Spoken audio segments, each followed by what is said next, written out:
Welcome in. It is BMitch and Finlay. Toby Altizer in for JP today alongside Brian Mitchell out here in Ashburn for the final day of Commanders mandatory camp. Got plenty of stuff to get into. U.S. Open getting underway today, BMitch, out in Oakmont. Last night, a good NBA Finals. Let's start there. What'd you make of Game 3 last night? Well, it tells you that they are not to quit. The Pacers are not. I think this thing, as everyone said before the finals started, that it would go 7. I didn't think it would go 7, but after watching them play last night, if they can play that way consistently, you can see, I think, a Game 7. But I believe, as always, when Oklahoma City loses, they come back and they destroy you. Yeah, they showed me something last night. Indiana did. Indiana showed a lot. I mean, they played great defense. They affected them. They were hampering them throughout the game. And normally you see that happen for a portion, half of the game, maybe a quarter, or sometimes 3 quarters. But they did it for the whole game this time. And Halliburton played offense last night. He's had some duds. He was magnificent last night. But you got to see if he can follow that up with another one. I was waiting all night last night for OKC to just take over that basketball game, and they never really did. No. In the third quarter, they came out hot, and immediately, seconds in, Rick Carlisle caught a timeout to get the Pacers back in order. But that fourth quarter from Indiana, I didn't think that we'd see that level of play from Indiana the entire series. The second quarter was that way as well. They scored 40 in the second quarter, and as they stated, it was against the defensive team in the league. But what Rick Carlisle did right there when they were down by 12. Oklahoma City was. They made a hell of a run. Boom, he called timeout. He stopped it. Yeah, stop that run. That's why Thibodeau, whatever name. Yeah, Tom Thibodeau. Tom Thibodeau. That's why he's gone. Because when you watch that game when the Knicks were playing against them and Indiana started coming back, he stood there with that look with that comb over. I've seen that look before, by the way. He never did a damn thing, and that is why his team lost. And they were taking ill-advised shots. They weren't playing defense. They were turning the ball over. When you saw Oklahoma City, they're the better team, I think, overall. Yeah, no question. But down the stretch, he saw them coming, and he said, nope, stopping that.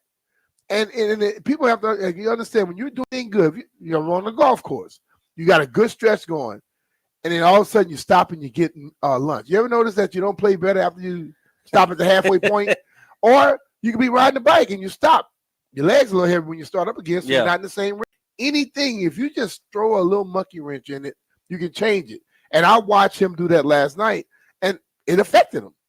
In Oklahoma City, they looked a little bit like New York down the stretch when they were turning the damn ball. They looked rattled in that fourth quarter. Those last 5 minutes or so, I thought there was a chance for them to come back and win that ball game.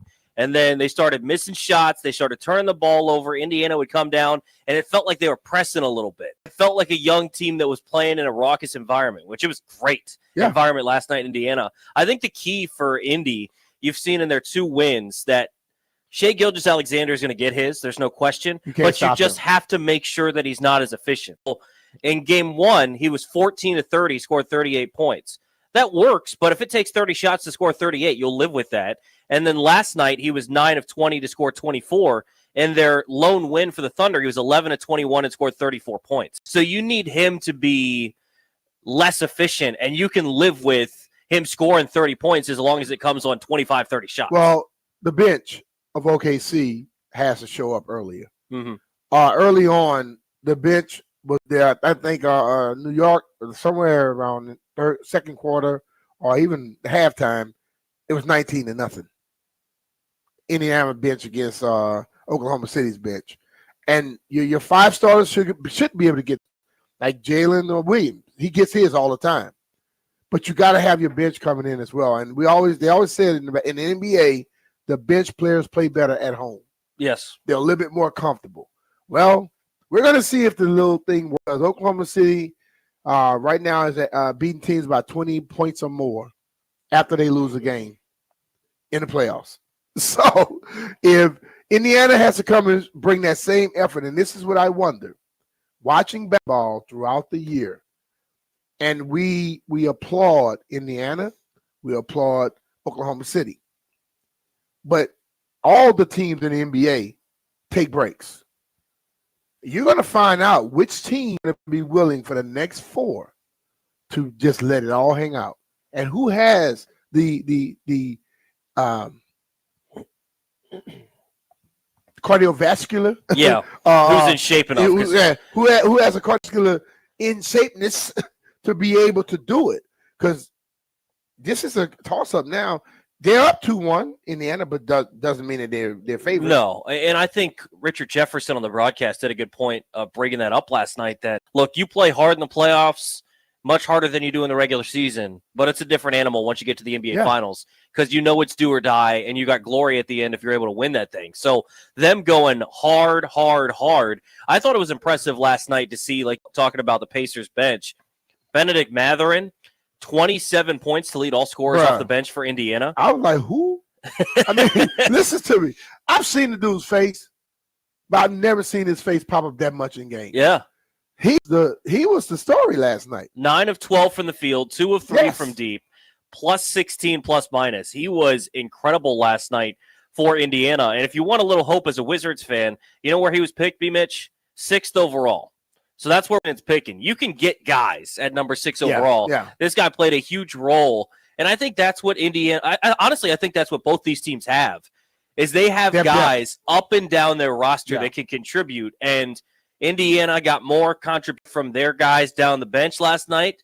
But it wouldn't shock you at all if you go into game 4 in Indiana once again, which, by the way, I think there was a little bit this was my issue with Oklahoma City going into this playoffs, and I needed to see it because last year they were one of the best teams in the league too, and then they bowed out early because it seemed like the moment was a little bit too big for them. A lot of young guys going through it for the first time. They kind of had that look in the fourth quarter last night. I think they'll adjust. They'll be ready for that raucous environment in Indiana. But I love watching good basketball, and I thought last night was a really good basketball game.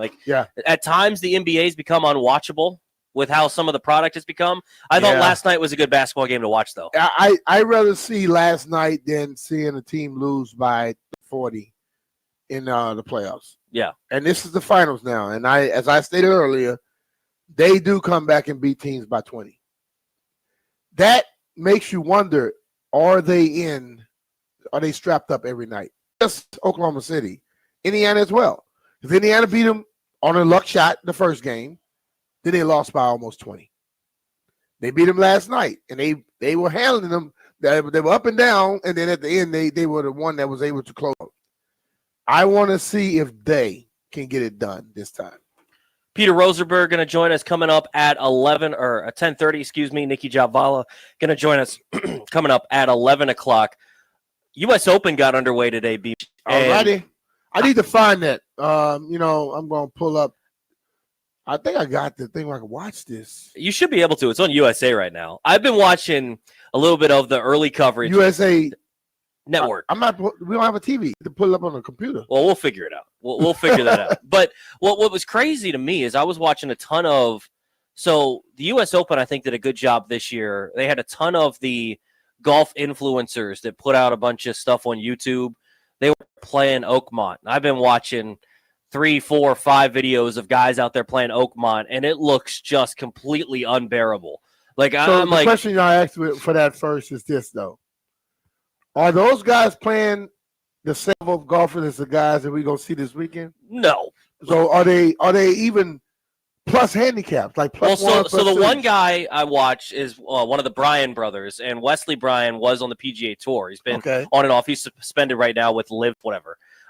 He'd done something with him for social media or whatever, got suspended. But regardless, so he's a tour pro, and he was playing with a couple of guys that are just a tier below that. So really good golfers. And they're out here shooting like 12 over on 2 rounds of golf at Oakmont. They just look completely outmatched. And I turned on the coverage today to see that there was a dude earlier today that holed out for eagle in the first hole of the day. JJ Spawn is 4 under through 10 holes. I mean, we're looking at this thing thinking, oh, it's completely unbearable. There's no chance, 5 inches of rough. Greens are running at a 14. And these dudes are just at such a level that it's like, we'll be okay. We'll still go out there and shoot 3 under. Will it last like that, though? Like, as I said, and I know everybody out there believe that placements on Saturday and Sunday are the absolute worst. And I have a buddy of mine who's been working on the PGA Tour since 1989. He's now the director, the vice president of shot links, takes care of all the scoring and all that stuff. And I asked him, I said, man, what is it about these Saturday and Sunday pin plays? He said, to be honest with you, we make the golf course harder on Thursday, Friday to make sure that the best golfers weekend, and we don't have to worry about the average golfers getting there. And if you look at it, yes, some of the pin placements, they look like they're sitting closer to the water and to some of those edges, yeah. But when guys have a pin placed in water, what do? Most pros play it out to the right. All amateurs will go straight for the pin, and we'll knock it in the water. Yep. They play to the fat part of the green, and normally, if you know the spin to put on it, it'll spin down to the hole. Yeah. So you look at it that way. The guys, like when they go out today, they are pin hunting because these guys like Spawn and Woodland, Gary Woodland is cool as hell, but they're not normally there when the weekend is in the thick of things, like on a Saturday or Sunday run. They're there Thursday and Friday. But when it comes down to the thick of things, they're not. Like when Tiger was playing, Tiger was always in the middle of the pack. All of a sudden, Saturday, Sunday, yeah, here he comes. He runs through everything because they know when and where and how to do the shots. Yeah, and I think there's a little bit of an advantage going out early in the morning because of the fact that you get it maybe when it's a little bit softer as the day goes on. It starts to dry out. The greens get a little bit fast. But it's crazy to watch these guys every single time you get to a U.S. Open. You're watching these just videos before the tournament where the ball never stops rolling on the green. The rough is longer than you could ever imagine. And you're thinking, no shot. And then they still go out there and shoot under par. Now, they're not going to do it like a regular tour stop and win it like 20 under par. But it's still incredible to watch these guys at a totally different level than you could even imagine. Like I was even watching a video last night. Bryson DeChambeau went and played this and put out a YouTube video. I think he shot maybe 1 under or even par around there, and it looked like it was incredibly difficult. Hell, I mean, yeah, they're pro golfers, but they're not perfect.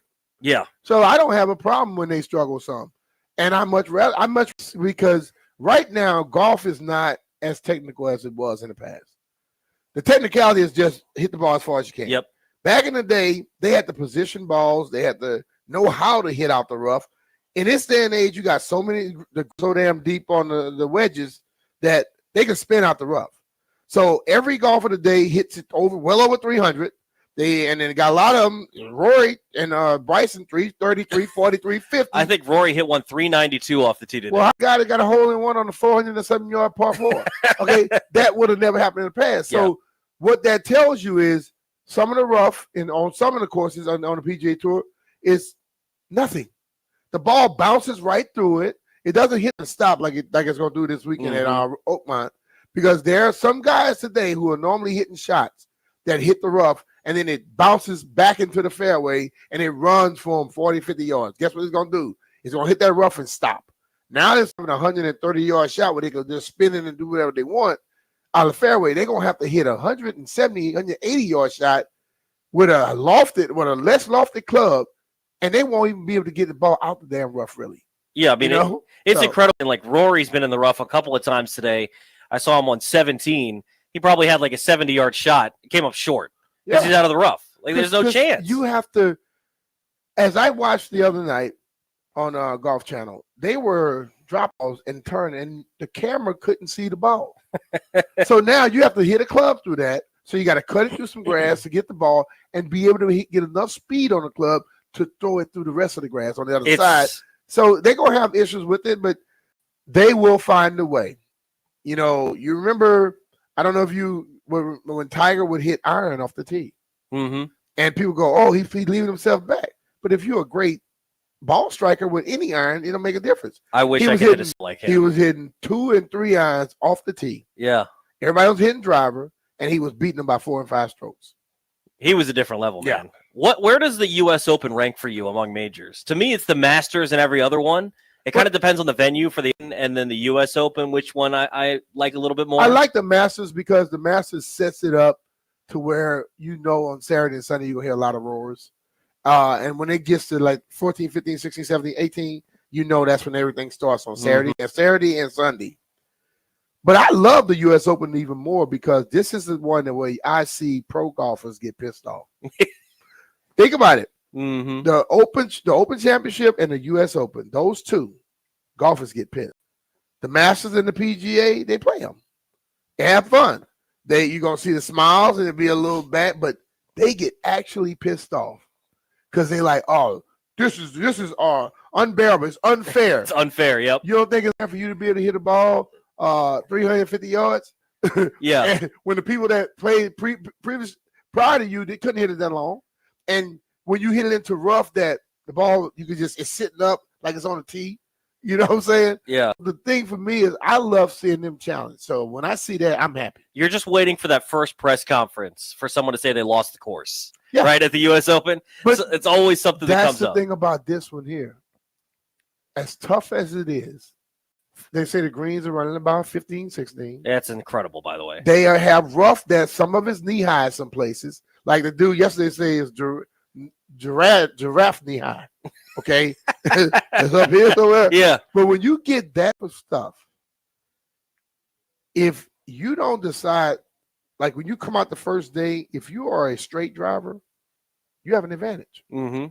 If you're wayward, that one bad drive may wreck your game.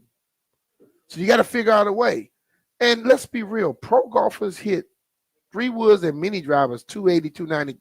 Mini driver, I saw one dude in his bag. I mean, he carries the mini driver 312. It's incredible. They got a par playing 290 at this thing. Yeah. And dudes aren't just have to pull out the driver. But think about this.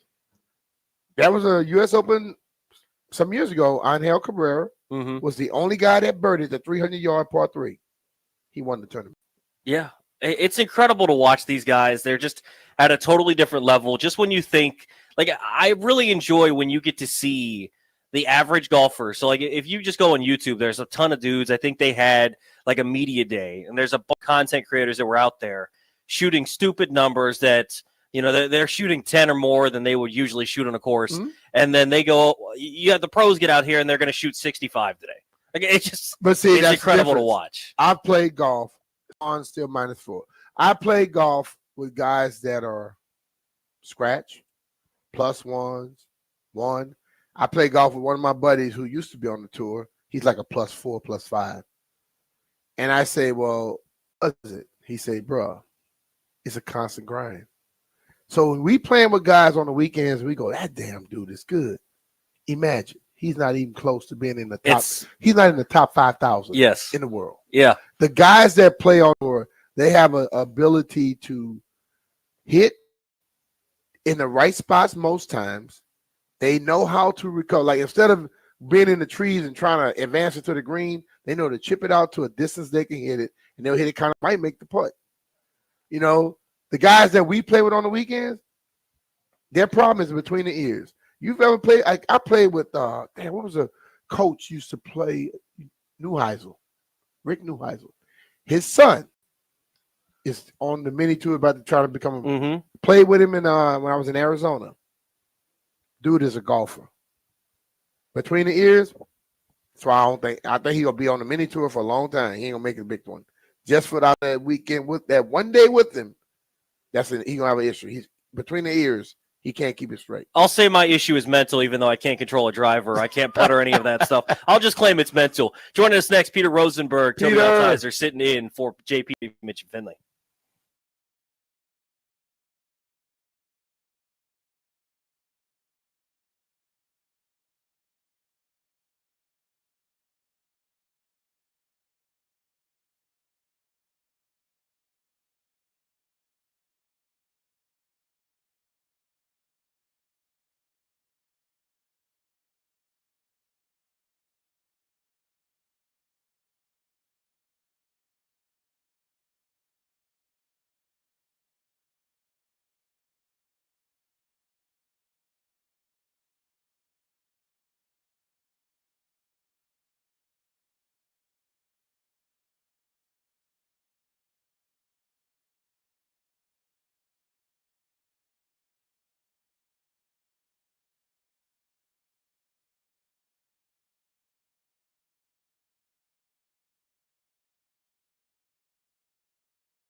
The 2025 U.S. Open from Oakmont, Pennsylvania continues. The previous winner, Bryson DeChambeau, and the purse this year, $21.5 million. In the first round, Spawn has the lead at 4 under par, one shot ahead of Gary Woodland. Also in the top 10, Rory McIlroy, Siwoo Kim, Wyndham Clark, Nicholas Norgard. They're all at 2 under par. Adam Scott is also at under par, and so is Davis Thompson. Look out, here come the Indiana Pacers, downing the Oklahoma City Thunder 116-107 to take Game 3 of the NBA Finals. Off the bench, Benedict Mathurin, 27, and Tyrese Halliburton had 11 assists and 9 rebounds. Head coach Rick Carlisle. TJ just brought a competitive will to the game. Mathurin jumped in there and immediately was aggressive and got the ball in the basket. And, look, this is the kind of team that the Pacers lead the series 2-1. Game 4 is Friday night. David Peterson, a complete game, allowing 6 hits as the Mets shut out the Nationals 5-0. Commanders' mandatory mini camp wraps up today. Noah Brown left yesterday with an injury. Marshon Lattimore has looked good. And head coach Dan Quinn on guys that stood out. But also it's Percy. I've seen it in some of the second-year players, that we were talking about yesterday. I thought it in Jordan McGee in terms of the way that he's put in so much work. Ben Sinnott is one I thought had just a fantastic off season. I'm Byron Kirk on The Fan.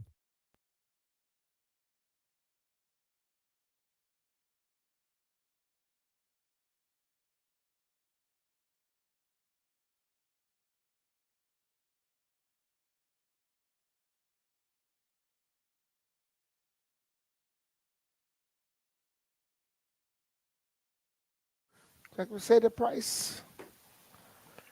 Welcome back. It is BMitch and Finlay. Toby Altuve for JP today alongside Brian Mitchell. It is time to get out to the Rude Guest Hotline. Rude, the most reliable heating and air conditioning products in the DMV. Welcome in our friend Peter Rosenberg. Follow him on X at Rosenberg Radio. Peter, what's going on, man? Yo, Toby, what up? BMitch, what's popping? Man, chilling, brother. So, Peter, I got to ask you about the New York Knicks real quick. Have they ever considered interviewing a guy that isn't a head coach of another team? It seems like they've asked every team around, except for the Wizards. They haven't asked the Wizards for Brian Keith for permission there. I wouldn't expect that to be a rush job there. Listen, I've been at odds with my co-host Alan Hahn here because listen, he works for MSG. He covers the Knicks every day. So two things: he knows more, but he's also very close to it. And I don't have the same connection, so I'm observing it from my standpoint, and from where I'm sitting, it just they did not have a plan in place. It looks like there had been a growing energy to get rid of Tibbs, which I understand, but there had to be a better way. Even if the move was, hey, why wait? We knew that it was either championship or bust this year. Okay, I get it. I can accept that. But why are you going about it this way, where the whole league just sees you trying to talk to everyone, and it ends up looking like, because guys, the reality is they're not being rejected. It's teams saying, no, we're not letting our coach talk to you. Mm-hmm. But it ends up, don't you agree? It ends up playing like they look like fools for whatever reason. Yeah. But the owner of the Knicks, he doesn't really care about looking like a fool though, because he's been looking like a fool for several years. He's used to that. But the thing I say though, Peter, I know Tibbs should have been fired. Just watching last night and watching how Indiana's coach just called a timeout when Oklahoma City went on a run and it just disrupted them. Tibbs sit with his arm folded with that little look on his face and does nothing. But they'll eventually get a coach. There are coaches out there that listen, and all coaches can say what they want about an owner. Everybody want to get paid. Yep. And he'll eventually pay. And then all of a sudden, he'd be involved. And so that's the thing that worries me. Now, there's another history in this city, though, of, George Steinbrenner disappeared for a long time, came back, was a different version of himself, and then the Yankees went on the epic run with the core four. So, there is a world in which an owner can kind of turn over a new leaf and things can get better. But it's rare, and Dolan gives me Snyder way more than he gives me Steinbrenner. That's not a good feeling. That's not a good feeling. I agree with you on that one. What'd you He make sues a lot of people too. What'd you make of last night, Game 3 for the Pacers winning that one? I thought they showed me something that I didn't know they really had that gear against an Oklahoma City team. In the fourth quarter, they looked really good. Second quarter, they looked really good. What'd you make of that game last night?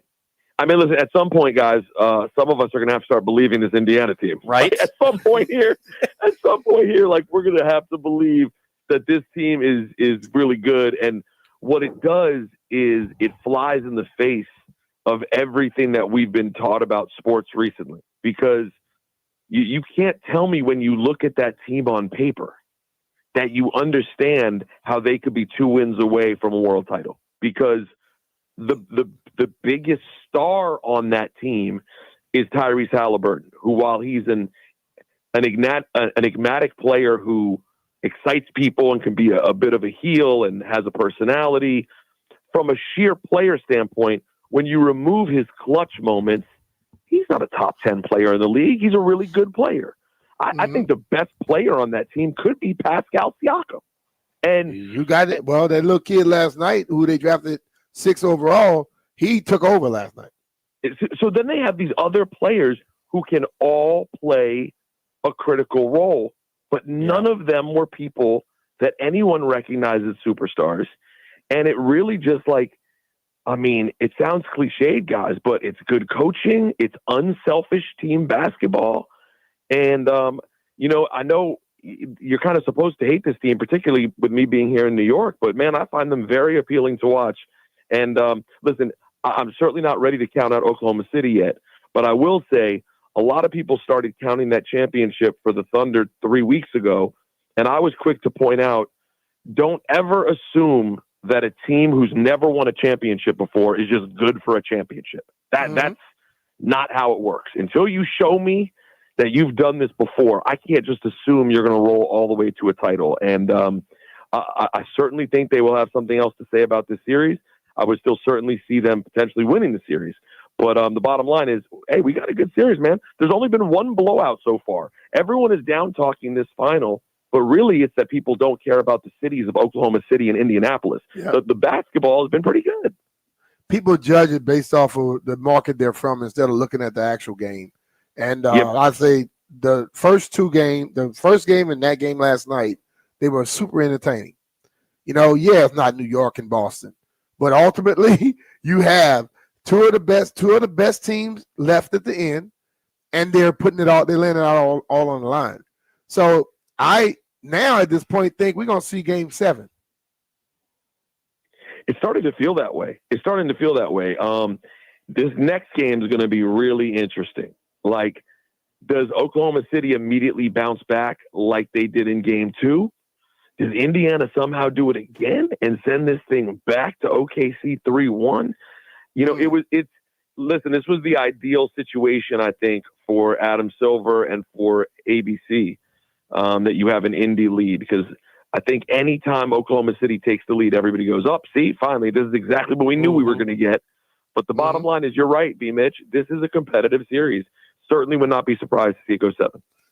I think people have to just allow themselves to watch it. Like, the problem is we want to predict and want to act like we know what's going to happen before it happens. If you just let sports take care of itself, you'll be entertained, believe me. Exactly right. Terry McLaurin, we're out here in Ashburn for Commanders minicamp. Terry McLaurin not here. What's your worry level at all about a contract getting done? Is any big deal that he's not here at minicamp for you? No big deal. At this point, no worry. I guess, okay. For the excitement that we have about this new regime, if they were to somehow fail it with Terry McLaurin, it would basically mean that everything we've thought about them is completely wrong. Mm-hmm. And I don't see that being possible. Terry McLaurin is more deserving of money than any other person who wears burgundy and gold. Mm. There's no one, in my opinion, who deserves more money at this moment in time than a guy who has spent his entire career dealing with one jabroni after another, putting up numbers with them no matter who they are, and now plays a pivotal role now that they found the quarterback. The guy's been a perfect soldier, unlike every other wide receiver. Guys, we have Garrett Wilson up here. He's a great kid. Like, I've interviewed him a few times. Seems like a great kid. The second the going got rough with Aaron Rodgers, you saw the attitude out of Garrett Wilson that you didn't know existed.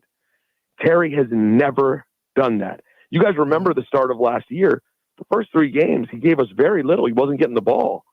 It took a little bit of time for Jaden and him to find a rhythm. All you got from him was positive energy. We'll get there, no problem. The idea of them botching it to me would be impossible. I don't know what's taking the time right now, but maybe I'm naive. I have no worry about it.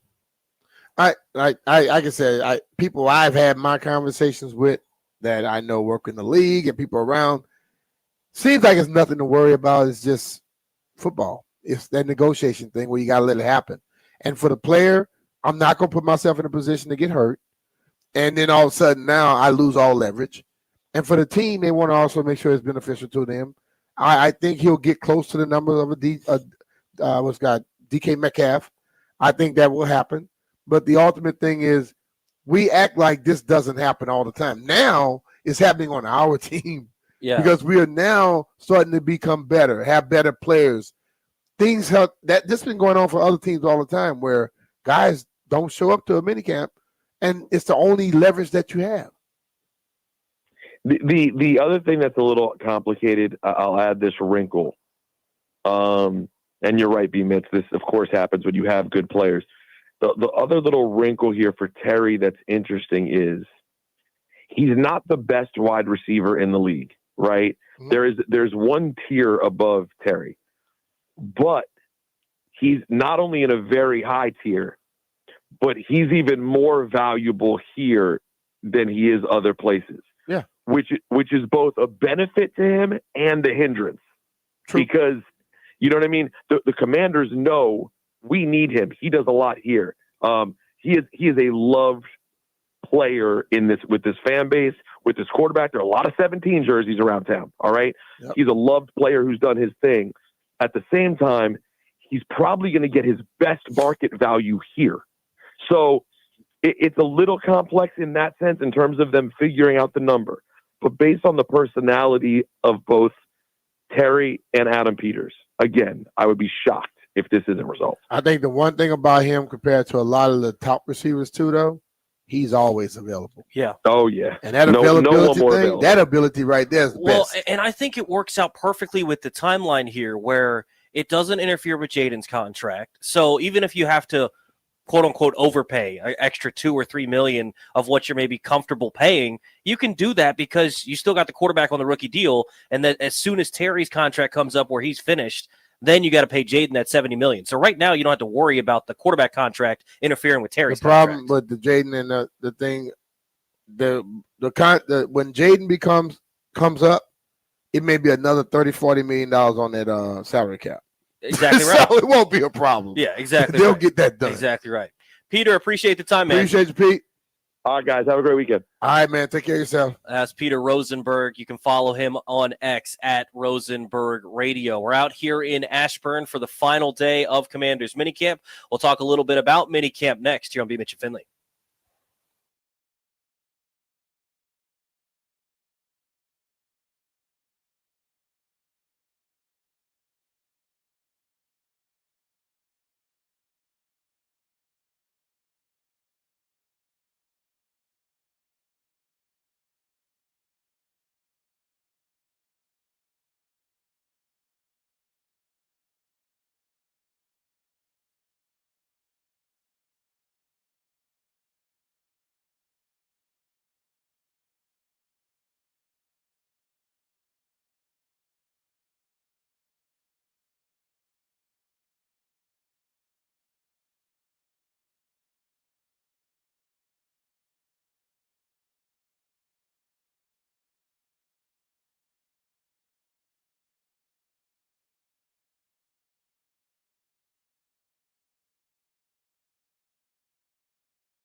Clap your fingers.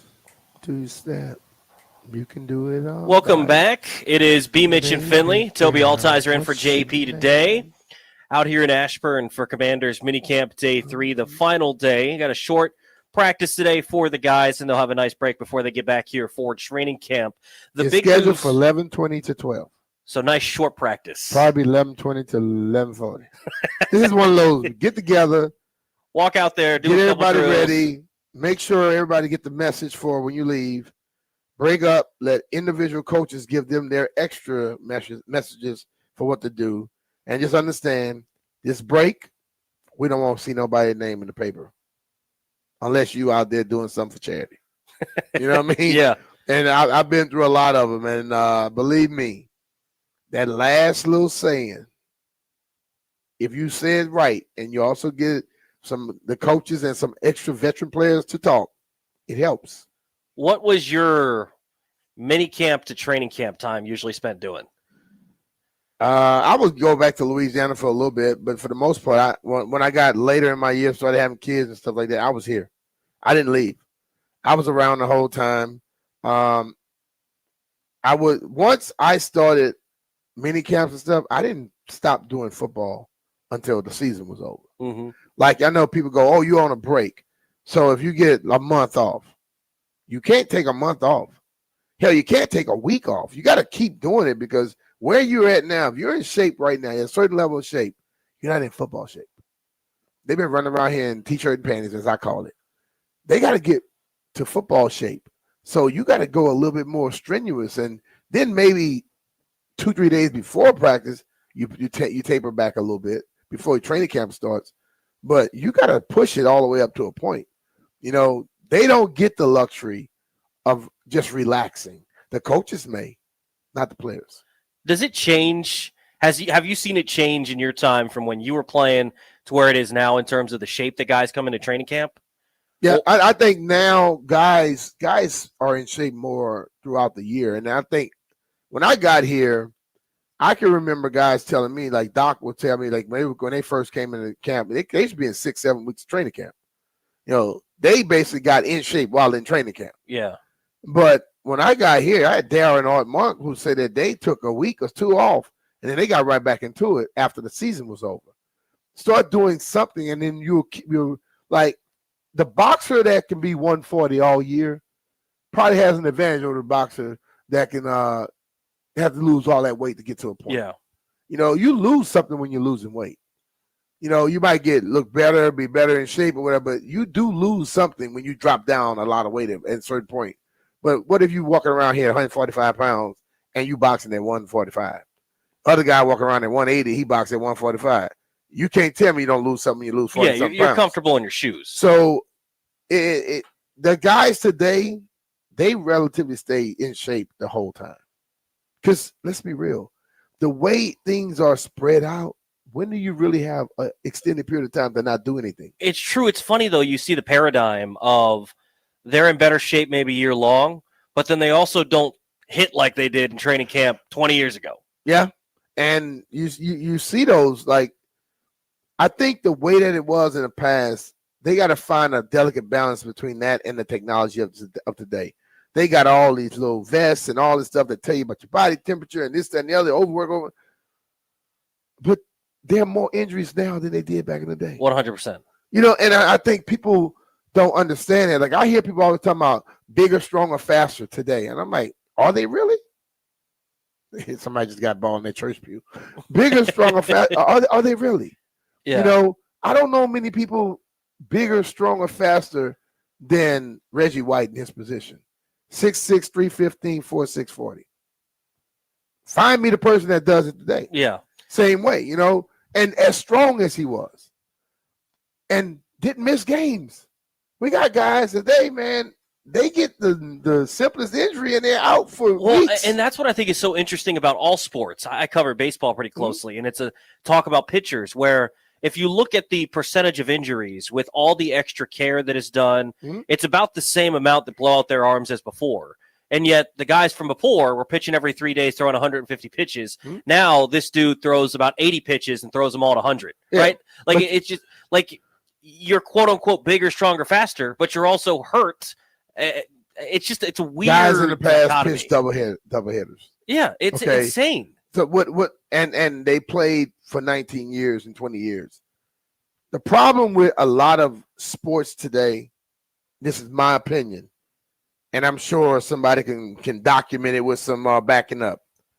They only do one thing over and over and over and over again. They don't allow their full body to develop a lot. A guy that's a good pitcher at 12, that's all he does for the rest of his life. They don't let him play other positions. Yeah. They just start having him pitch. Overwork. And when you overwork something, it's going to mess up.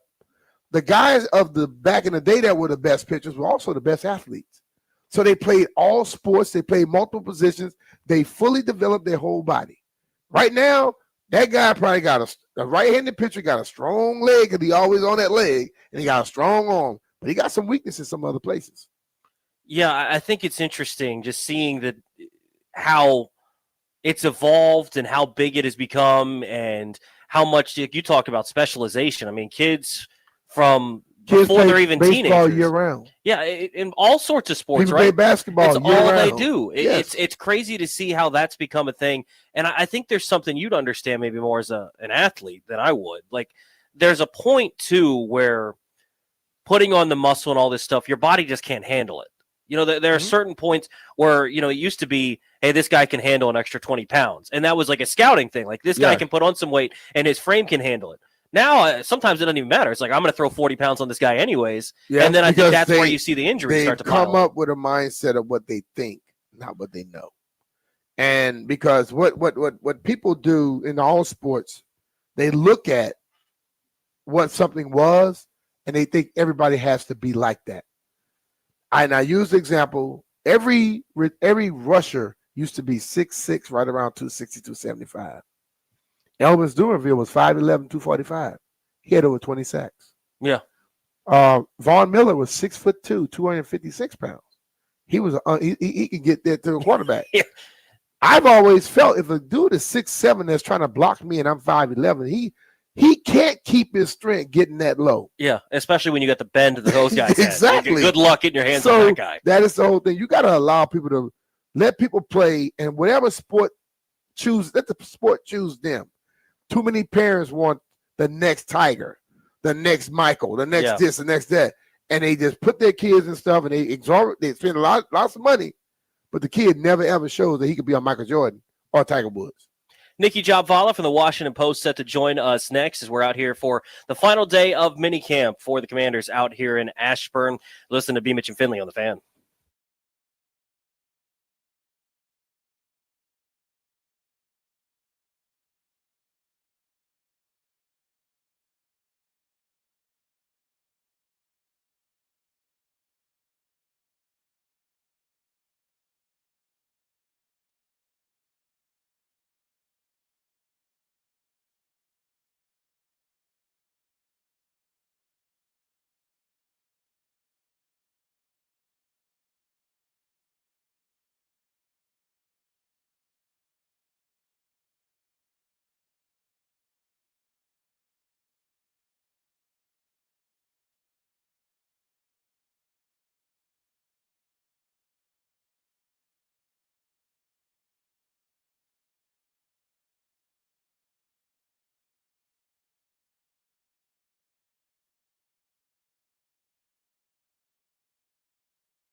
This update is driven by the Ted Britt Automotive Group, home of Ted Britt for life. The U.S. Open first round from Oakmont, Pennsylvania has J.J. Spawn in the lead at 4 under par, 1 shot ahead of Gary Woodland.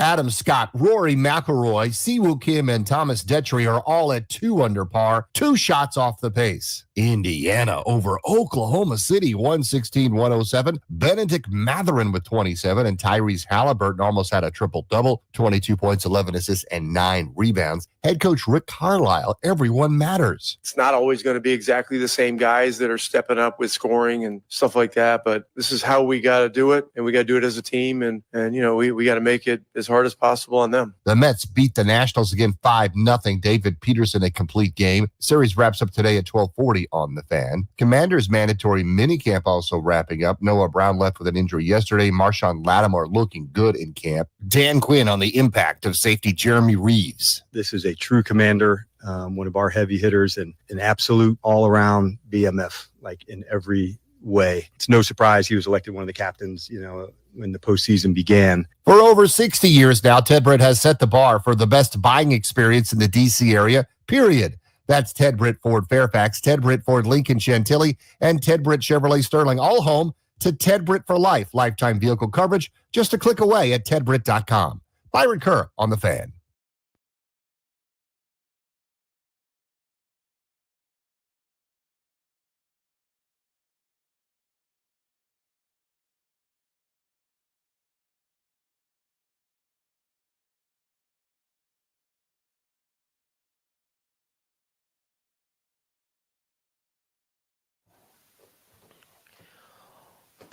Welcome back. BMitch and Finlay. Toby Altizer in for JP today. Out here for Commanders minicamp, final day wrapping up today. It's time to get out to the Ruud Guest Hotline. Ruud, the most reliable heating and air conditioning products in the DMV. Joining us now from the Washington Post is Nikki Jhabvala. You can follow her on Twitter at Nikki, Jhabvala, Nikki Jhabvala. Nikki, what's going on? Not much. You said my name perfectly. That was amazing. Well, I appreciate that. I try my best. I think it's usually something that a guest deserves. As someone that gets my last name pronounced wrong just about 90% of the time. I got to ask this question to him. How do you spell your last name? Me? Altizer. That's how I thought it was spelled. I'm going to show you how JP spelled your name. Well, it doesn't surprise me that JP doesn't know what he's doing with that. Nikki, what do you think happened to Noah Brown yesterday?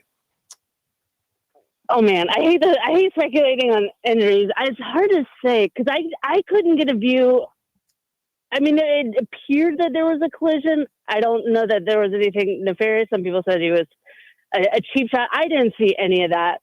I just saw him go down after, making a short catch over the middle, and he sort of limped off the field and then was hunched over on the sideline for a good bit. And then got in the cart and was wheeled off. And then as he was getting wheeled off, they went over the bump right before going into the facility, and he screamed in pain. And I honestly don't know. I was talking to John Kyle about this. Is if there's no collision, maybe you think it could be concussion, which would create a whole host of problems for the team if a collision caused that, because it's supposed to be no contact. Did he take a cheap shot to the stomach? Did he lose his wind? And I don't know, to be honest. I'm hoping we get more information today. Another person that I've seen talked about plenty at minicamp is Marshon Lattimore. I saw that you guys had a chance to catch up with him yesterday. What'd you take away from what he had to say yesterday?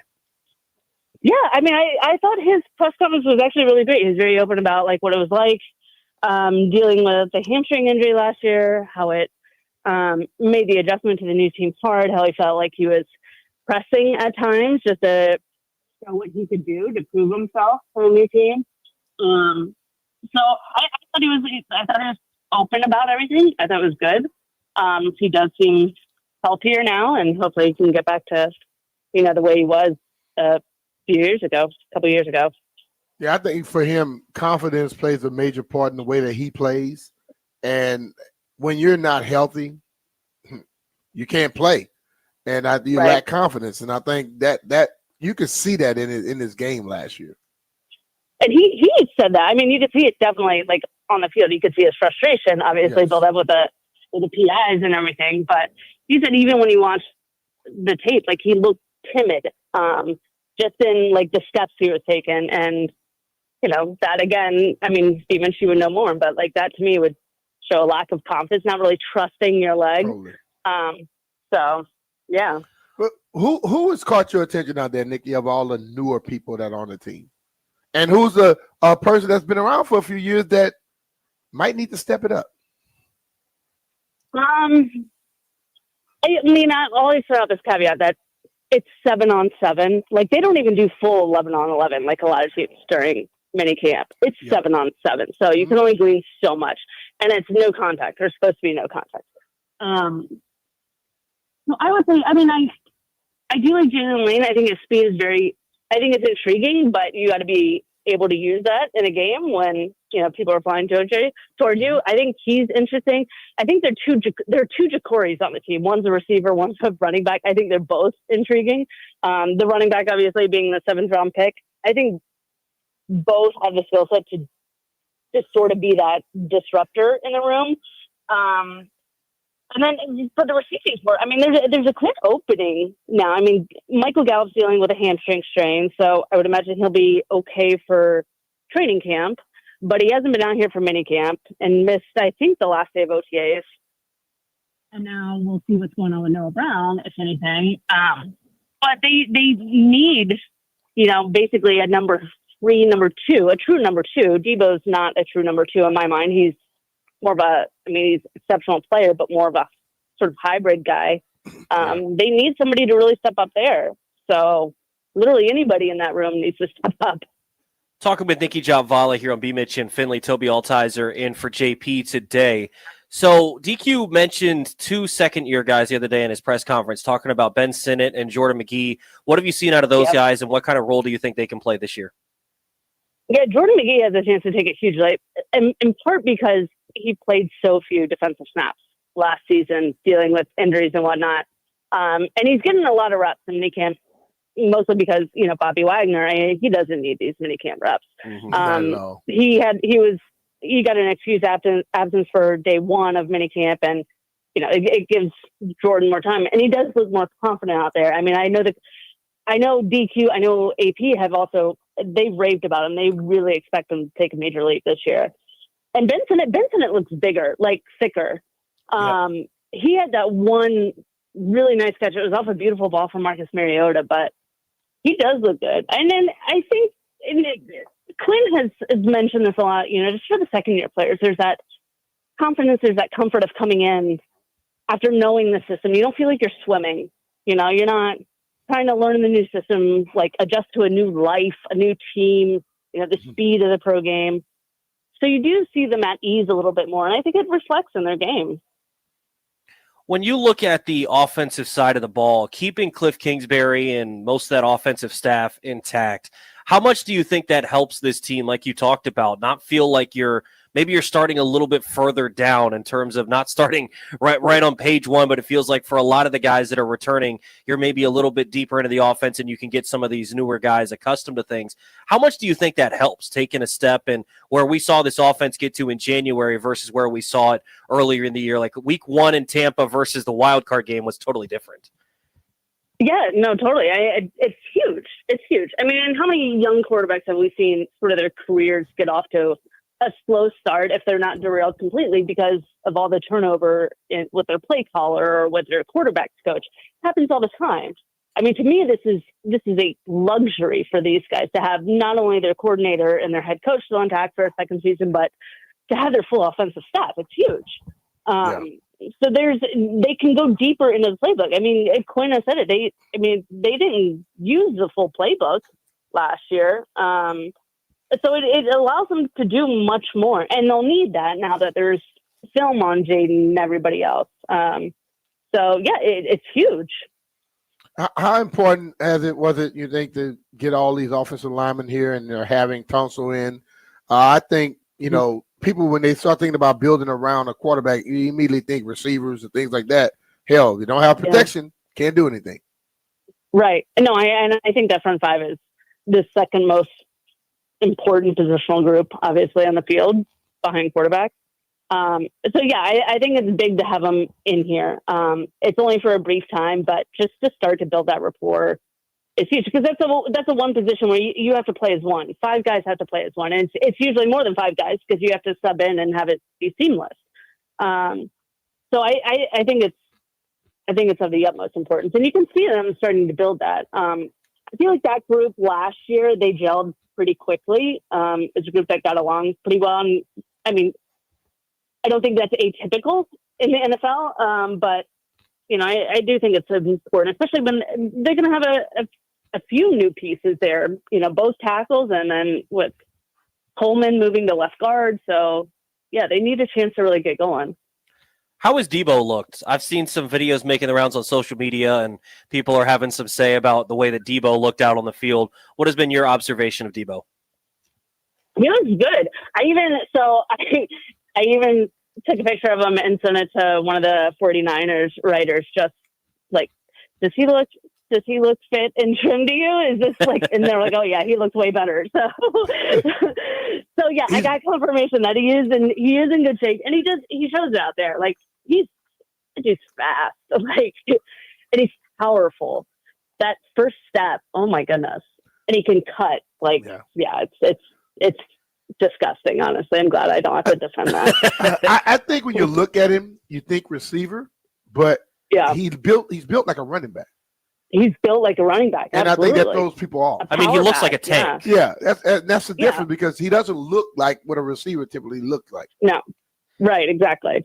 Exactly. Yeah, I do think it throws a lot of people off, because the video that's been making the rounds comes from Scott Abraham of ABC7, and it was just a bunch of people were quote tweeting and saying, man, he looks out of shape. And that's interesting, Nikki, that you said that you sent a picture, and the 49ers people are like, oh, he looks great. No, he's always been bigger than a typical receiver. He's always been bigger than your, like, I mean, he's not like a willowy, lanky receiver. He's a powerful dude. Like, no, he looks in shape to me. Big time. Defensive side of the football, talking with Nikki Jhabvala here on BMitch and Finlay. Toby Altizer in for JP. Defensive line. I think it's a big year for Johnny Newton to see him take a step forward. What have you seen out of him? Obviously, like you said, no real contact, but what does he look like, and what kind of expectations does this team have for him in year 2?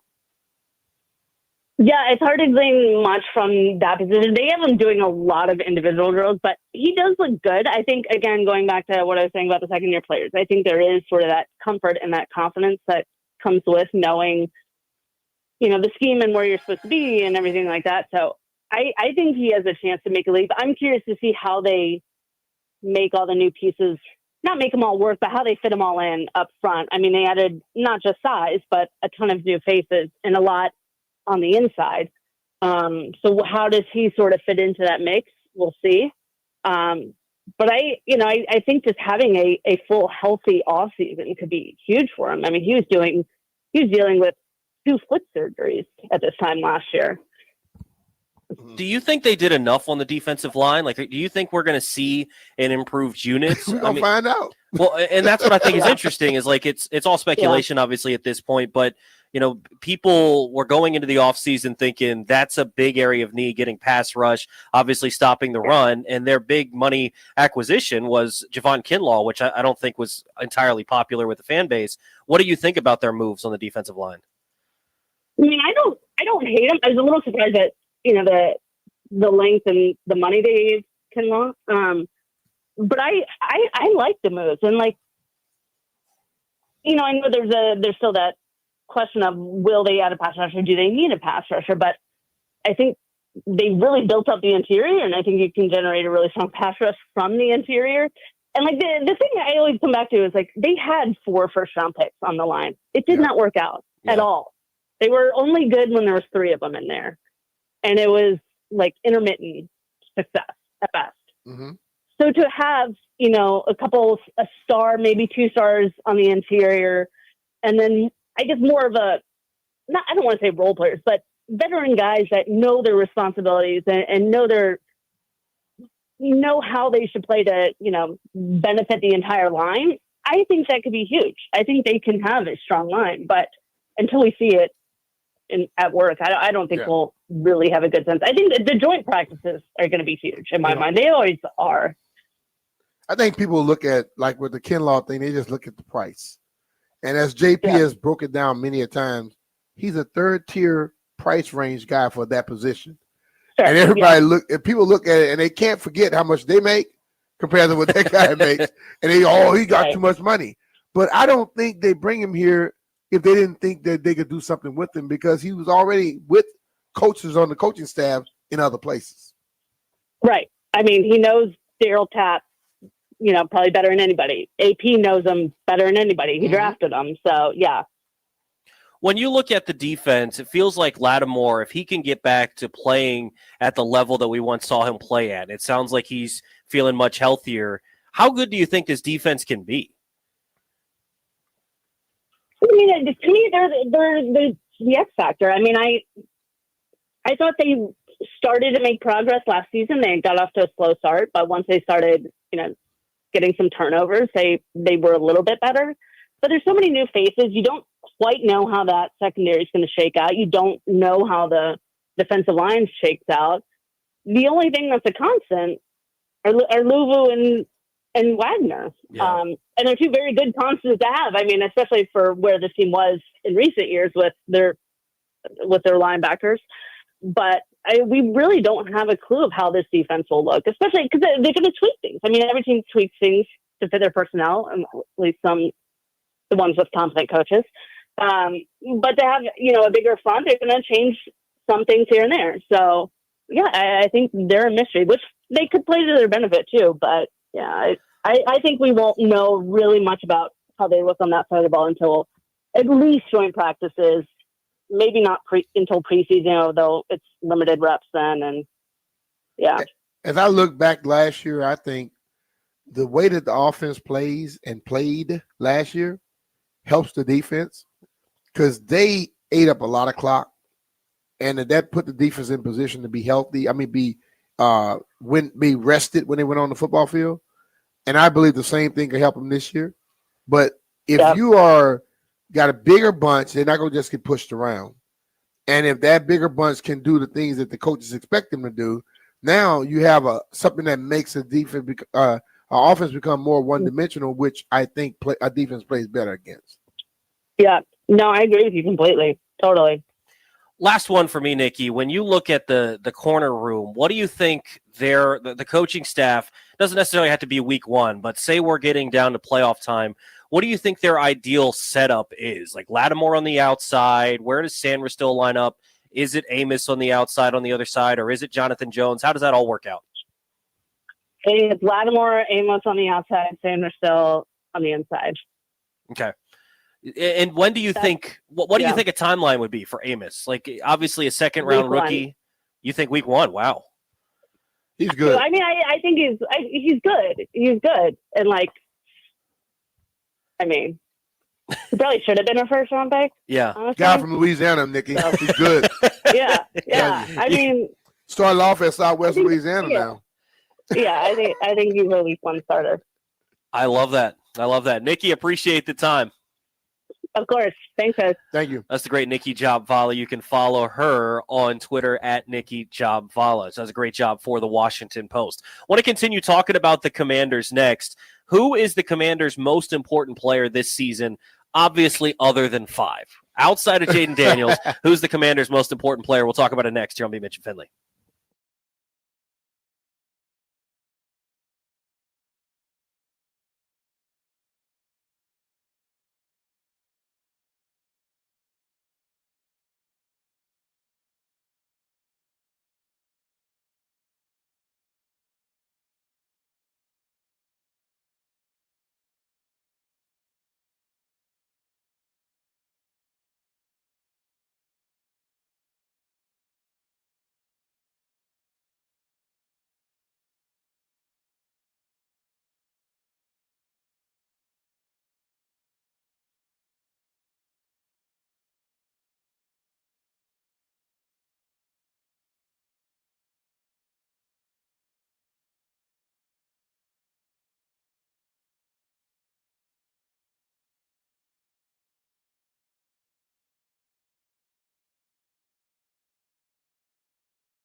This update presented by Potter's Potties. Focusing on the U.S. Open first-round leaderboard, J.J. Spawn in the lead at 4 under par, 1 shot ahead of Gary Woodland and Thomas Detry. Also at 2 under par, Siwoo Kim and Tristan Lawrence. Rory McIlroy is at 1 under par. Bryson DeChambeau is even. Scotty Scheffler tee time is 1:25 p.m. We have afternoon baseball for you here on The Fan at 12:40 p.m. with the pregame show. New York Mets against the Washington Nationals. Nats trying to salvage Game 3 after a 5-0 loss yesterday. Mandatory minicamp wrapping up for the Commanders. It's just a short practice today that ends at 12 noon, and then head coach Dan Quinn will speak to the media. Tired of dirty potties on your job site? It's time to upgrade with Potter's Potties, your local solution for clean portable toilets and office pods. And remember, for a job site as spotless as your reputation, choose us. Be proud to walk into Potter's Potties knowing you can sit down again. Byron Kerr on The Fan.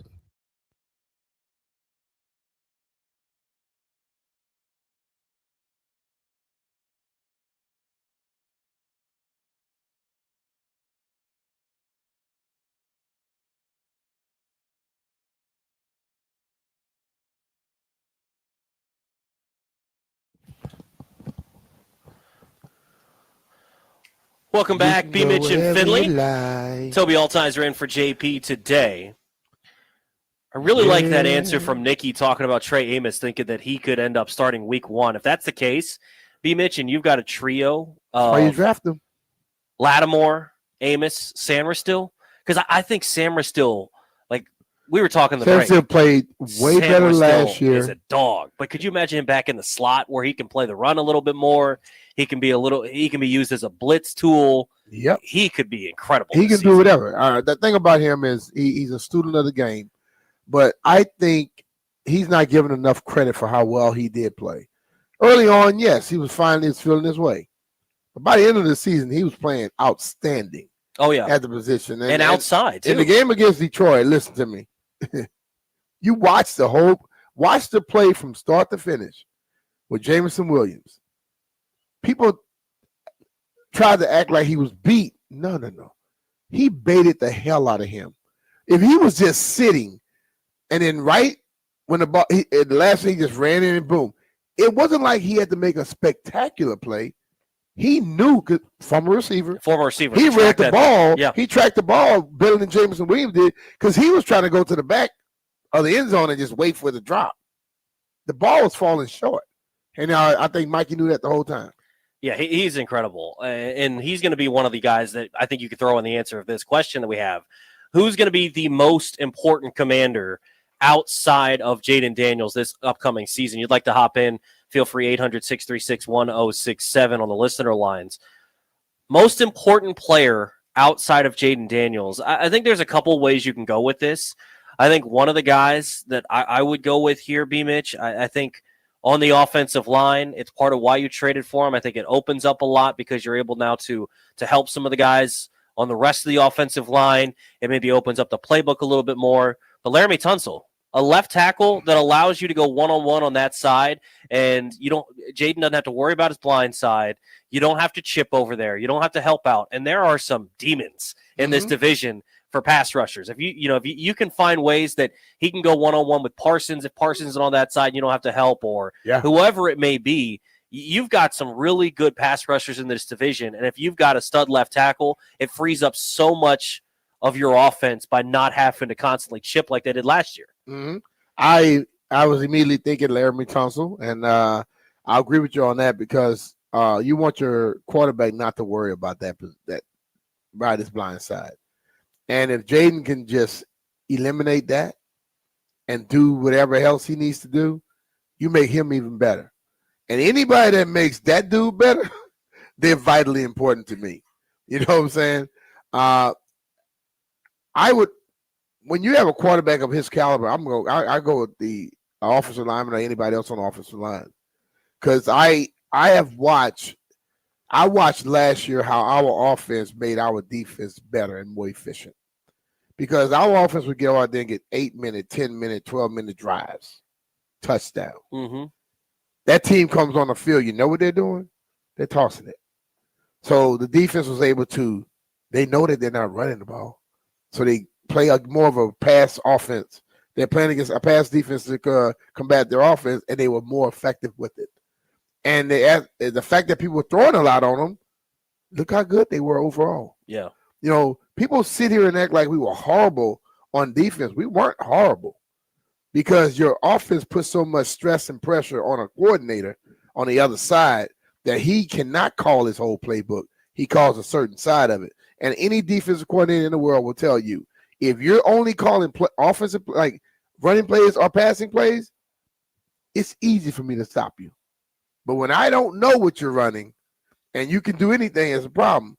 But I'm going to go with the offensive line, but Larry Tunsil's also leading the way.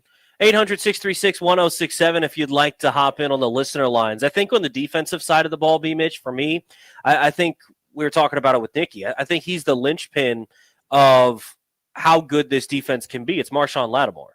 Like, if you've got a true number one that you can stick on, again, just like there's great pass rushers in this division, there's great receivers. If you've got somebody that you can leave one-on-one and trust with CeeDee Lamb, you got someone that you can trust with A.J. Brown, it totally changes how you play defense. Yeah. And I think you saw that from them last year. I think they started to try to change how they wanted to play, but then they realized Lattimore wasn't the same Lattimore. But when you have a guy that you can just leave over there, it's – so I come back to this example all the time. It's a different sport, but it was something that kind of opened my eyes a little bit to how impactful sometimes guys can be. So when I was in Milwaukee, BMitch, they went on their NBA Finals run. They had P.J. Tucker, who they traded for, and they were facing Kevin Durant in, I think, the conference semifinals. And P.J. Tucker was guarding Kevin Durant, and Durant would get his. Yep. Durant would go out there and score 35. But the whole point of his defense was you're never going to have to help off of anybody else. Yeah. Right? And so I think having a guy like Lattimore, even if he's lined up on A.J. Brown and A.J. Brown still goes 3-4 catches, 50, 60 yards, if you don't have to roll safety coverage over the top, if you don't have to allocate extra resources to slow down A.J. Brown, that helps with the rest of your defense, even if he still gets a little bit of his. Yeah, because you're not going to completely stop no very good receiver, not in this league, not the way the rules are set up. Exactly. But if you can just make it to where instead of them going to him 8 times, they go to him 3 times. Mm-hmm. Because a receiver that's covered or closely covered, quarterback moves off of him. And if Marshon Lattimore is at the level he was in previous years in New Orleans, if he's there and you make Jalen Hurts go away from A.J. Brown and go to somebody else, and that guy you have 2 people checking him, that's your benefit. So that can help out tremendously. If you got a shutdown corner, a lockdown corner, no, not shutdown, lockdown. Shutdown doesn't happen anymore. Yeah. You got a lockdown corner in your defensive backfield, your defense will be better. Yeah, and it allows you to play the run a little bit more. Yeah. You can put more people in the box if you need to. It just opens up so much more. So I think on the offensive side, like you said, offensive line, Laramie Tunsil, defensive side, I think for me it's Lattimore. 800-636-1067 if you'd like to hop in. Who's the most important commander outside of Jaden Daniels, obviously? Let's get out to line 1. Blake in Wilmington. Blake, what's going on? What's up, guys? I think it's going to be Deebo Samuel. I think when you give up assets in any year, he immediately becomes your most important player. When you got a quarterback like Jaden and you got this time period, you get a weapon like Deebo, you need him to stay healthy. I think he just automatically becomes your most important player this season. Thank you, guys. All right, man. Yeah, and I think Deebo. I don't necessarily agree with that. I think Deebo is going to be a important player, but not the most important player. Yeah, I agree with that, but I think he opens up a lot for this offense. If Terry when Terry signs, I'm going to speak of positivity. When Terry signs and come back in here, he's still your most potent weapon. Yes. That makes it easier for Deebo.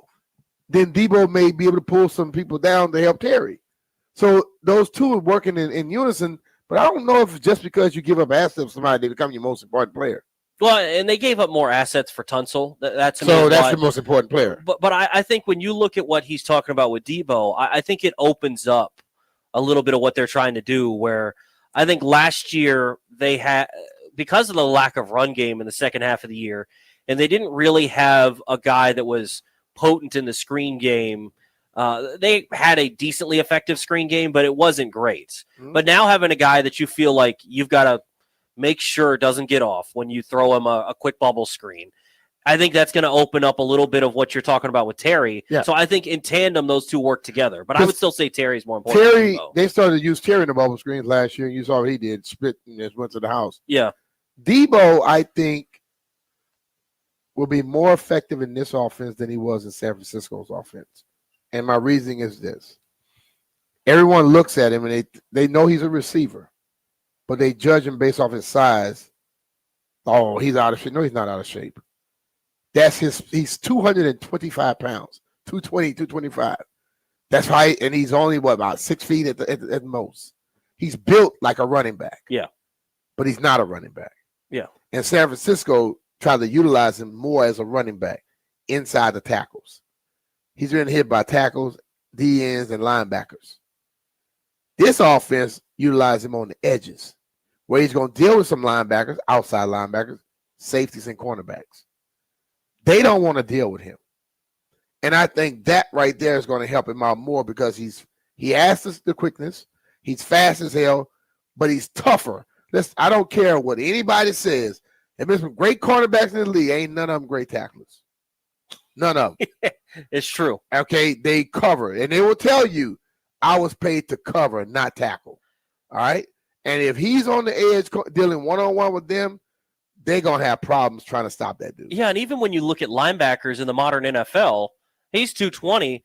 It's not like linebackers are old. They're 250. Like these linebackers are maybe 10 pounds more than these. A lot of linebackers are 225 on the edges now. Yeah. You know, guys in the inside are playing at 230, 235. But the thing about it is, guys that are built like him and lift like him, okay, they know how to have leverage against those guys on the edges. And I've seen him use a stiff arm, which is a forgotten art. Put that stiff on somebody, they push you forward. So I mean, it's gonna. I'm excited about him in his offense because I know Cliff is chomping at the bit for it. 800-636-1067. Let's get out to Akko in Ohio on line 2. What's going on, man? How you doing? It's Oko. Oko, what's up, brother? Yeah, no problem. I'll go Laramie Tunsil for 3 reasons. One, obviously, we have a quarterback as good as Jaden Daniels. Number one priority has to be to protect him. Like, if you look at Cincinnati, luckily Joe Burrow, he recovered from his ACL injury, but that's luck, so we don't want that for Jaden. Number 2, I think he opens up the playbook. I think we have somebody that can block like Laramie Tunsil. There's just like a lot more you can do. He's very athletic and big. And then number 3, I'd say just the mentorship. We just drafted a left tackle in Josh Connolly Jr. We'll assume that he'll get that right tackle spot.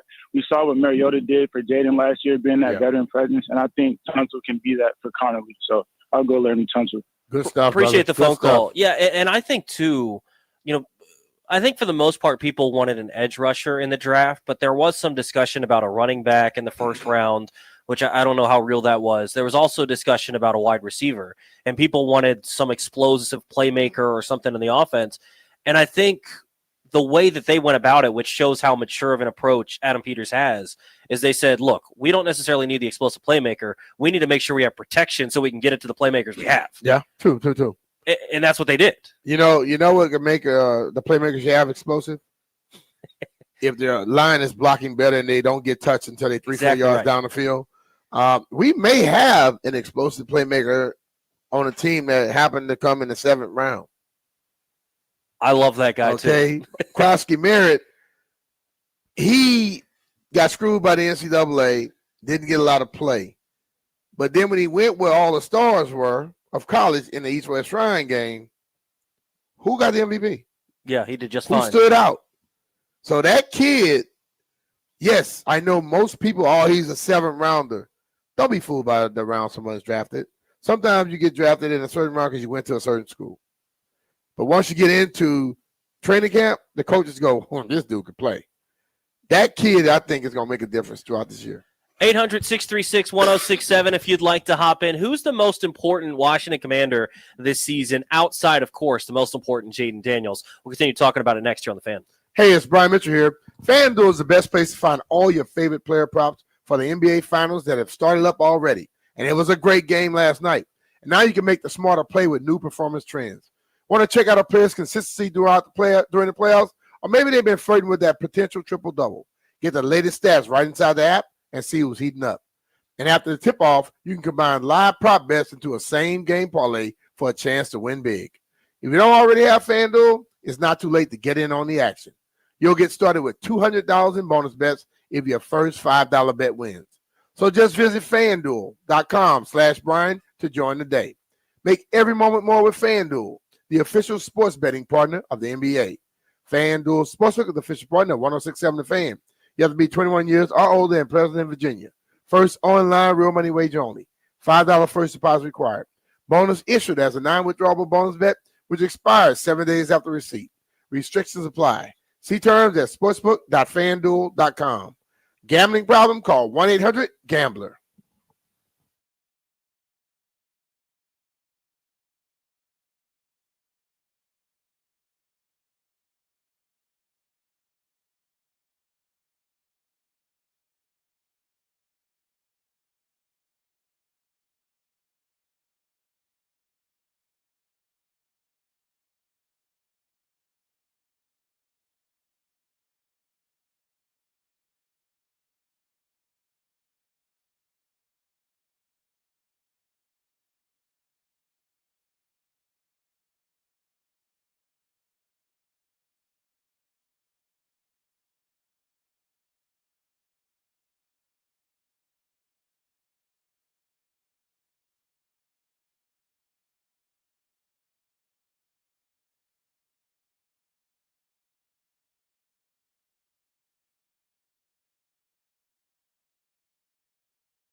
Welcome back. It is BMitch and Finlay. Toby Altizer in for JP today. 800-636-1067 if you'd like to hop in. We're talking about the Washington Commanders wrapping up minicamp today. But who is the most important commander outside of the obvious number 5, quarterback Jaden Daniels?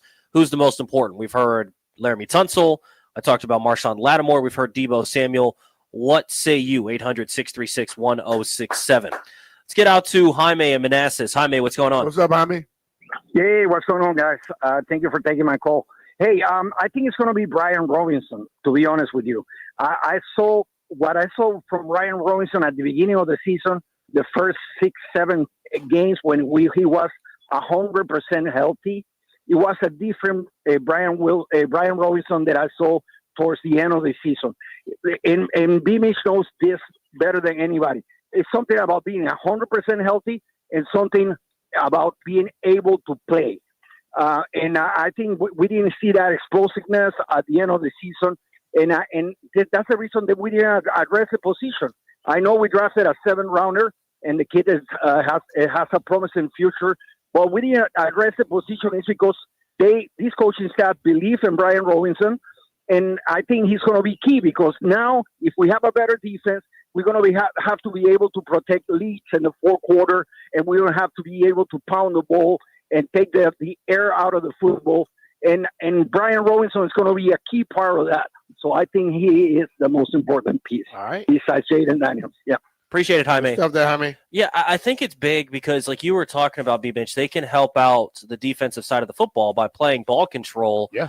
And if you can have an effective run game, which they really didn't have at the second half of last season, I think that changes things and helps out Jaden even more. Yeah, when you get more of a running game that's the traditional style, then you don't have to put Jaden in a lot of positions where I think he's learned to protect himself after the first time he got hit. Yeah. The injury was a fluke thing. He went down with a guy right on his back, and the guy fell on him. He took a hit in the Tampa game early on, but he didn't take those type of hits the rest of the season. But if you get a thing where you can just hand the ball to your running back and your O-line is blocking better, so that works hand in hand, the running game and the offensive line, then your quarterback just does what he needs to do and run when necessary. And if teams begin to try to stop the run and try to cover up the multiple receivers you possibly have this year, you turn your back to him, you got a problem on your hands. So all that stuff works hand in hand. 800-636-1067 if you'd like to hop in. Let's get out to Rusty in Delaware. Rusty, what's going on? Hey, fellas, how you doing today? Doing good, man. Doing great, man. And thanks for taking the call. So my guy is Mr. Badass, Tyler Biadasz, the man that Jaden's going to stand behind. I think he's so important. Obviously, I'm an offensive line guy. But I think when we had Dieter come in last year, there was an obvious step back. And even in the one game, I think it might have been the Saints game when Jaden was mic'd up.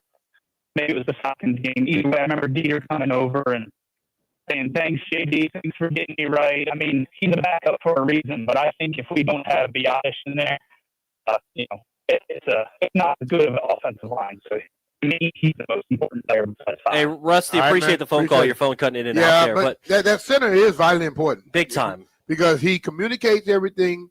He is the guy that quarterback needs to know the ball going to be right where it's supposed to be. And you got to be me playing quarterback in college and watching all the quarterbacks with the centers, they have a relationship that everybody else don't have. So that guy is key. Well, and I think, last year he was banged up for a lot of the season, but I think having him out there to work with this whole unit, you have to be able to work together as one. And so having him out there to be the leader of that unit, I think is going to be massive because there is, to me, there are certain spots that they can have guys fill in. Like once Cosme comes back, you'll kind of have a swing guard in Allegretti. You've had a swing tackle in the past with Lucas. He's not here anymore, but Trent Scott's going to kind of, it seems like, fill that swing tackle role. And it's obviously a downgrade, but you've got guys that you feel like can fill in. When Dieter was in for Biadasz last year, it felt like you could tell there was a clear downgrade. So I'm interested to see, with him fully healthy, with that communication up front and improved guys around him, I think suddenly you go from the offensive line being an issue really since Trent left to now being a strength of this football team with a great quarterback.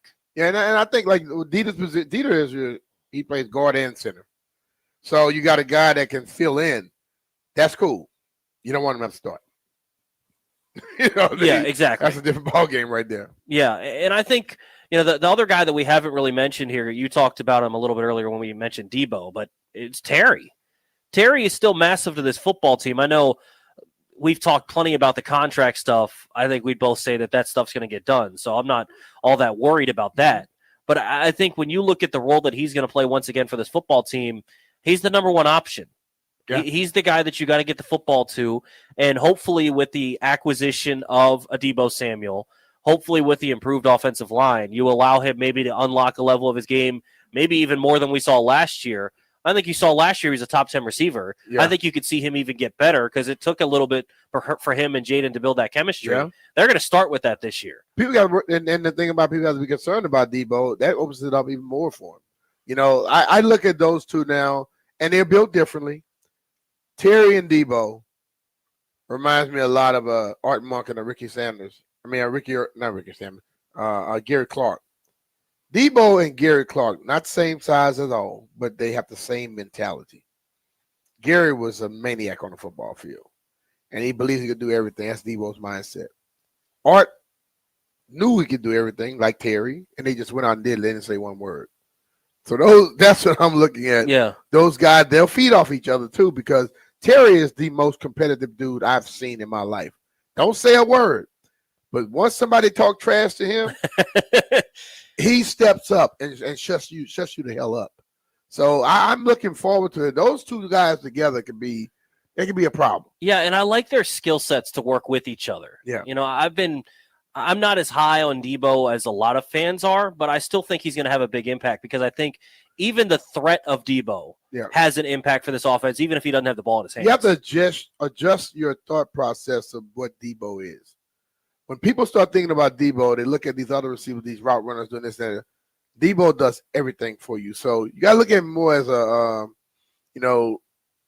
Swiss Army knife, where this guy can do multiple things. So you don't judge him just as a receiver. If you just look at him as a route running receiver, you're not going to be impressed. But look at him as an impact player, as a playmaker. That's what he does. And then you begin to understand what he's more about. We talked a little bit about Marshon Lattimore earlier in the show. It sounds like he's feeling a little bit better. Do you feel more confident in Marshon Lattimore going into this upcoming season? 800-636-1067 if you'd like to hop in. We'll talk about it next here on BMitch Finlay.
This update driven by the Ted Britt Automotive Group, home of Ted Britt for life. U.S. Open from Oakmont, Pennsylvania, first-round leaderboard. J.J. Spawn in the lead at 4 under par. 2 shots ahead of Siwoo Kim, Gary Woodland, Thomas Detry, and Tristan Lawrence. Rory McIlroy is at 1 under par. Scotty Scheffler will tee off at 1:25 p.m. Tonight is Game 4 of the Stanley Cup Finals. They will have face-off at 8 p.m. Edmonton at Florida. Panthers lead the series 2-1. Coming up right here on The Fan at 12:40 p.m. it's the New York Mets against the Washington Nationals. Mets won yesterday 5-0. Old buddy Juan Soto had a home run. So did Brandon Nimmo. Commanders wrapping up their mandatory minicamp today. The Raiders have signed Jermaine Pratt, and the Broncos signed J.K. Dobbins. Pacers take the lead in the NBA Finals, 116-107 over Oklahoma City. Benedict Mathurin with 27. Tyrese Halliburton had 22. Head coach Rick Carlisle on Halliburton. I thought his approach tonight was exactly what it needed to be. You know, a combination of spatial awareness and aggression, and a real good feel for aggression to score, along with getting his teammates involved. For over 60 years now, Ted Britt has set the bar for the best buying experience in the D.C. area, period. That's Ted Britt Ford Fairfax, Ted Britt Ford Lincoln Chantilly, and Ted Britt Chevrolet Sterling. All home to Ted Britt for life. Lifetime vehicle coverage, just a click away at tedbritt.com. Byron Kerr on The Fan.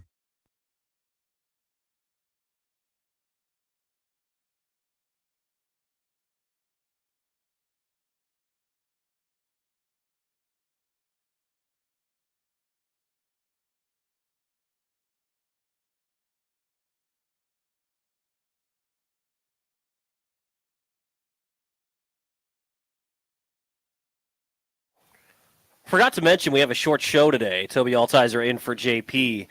Short show. We only got about 40 minutes left, and we'll turn it over to Nationals baseball. They'll look to salvage a game in the series against the Mets. 1:10 first pitch. Nats on deck getting started at 12:40. So a nice short show today, BMitch. Yeah. Like it. So I want to talk about Marshon Lattimore. He talked to the media yesterday, and want to play some audio from him yesterday. We'll start with a fourth cut here, Landfill. He feels like when he got over here that he pressed maybe a little bit too much to get on the field to prove for Washington that he is the player that he's always been, and maybe that led to him coming back on the field a little bit early. I just wanted to prove that they made the right decision, obviously. So I just wanted to get out there and show what I can do. But I was hurt, but I don't want to make excuses. So I was out there, so I was out there. If I was good enough to play, I can be evaluated on that. So.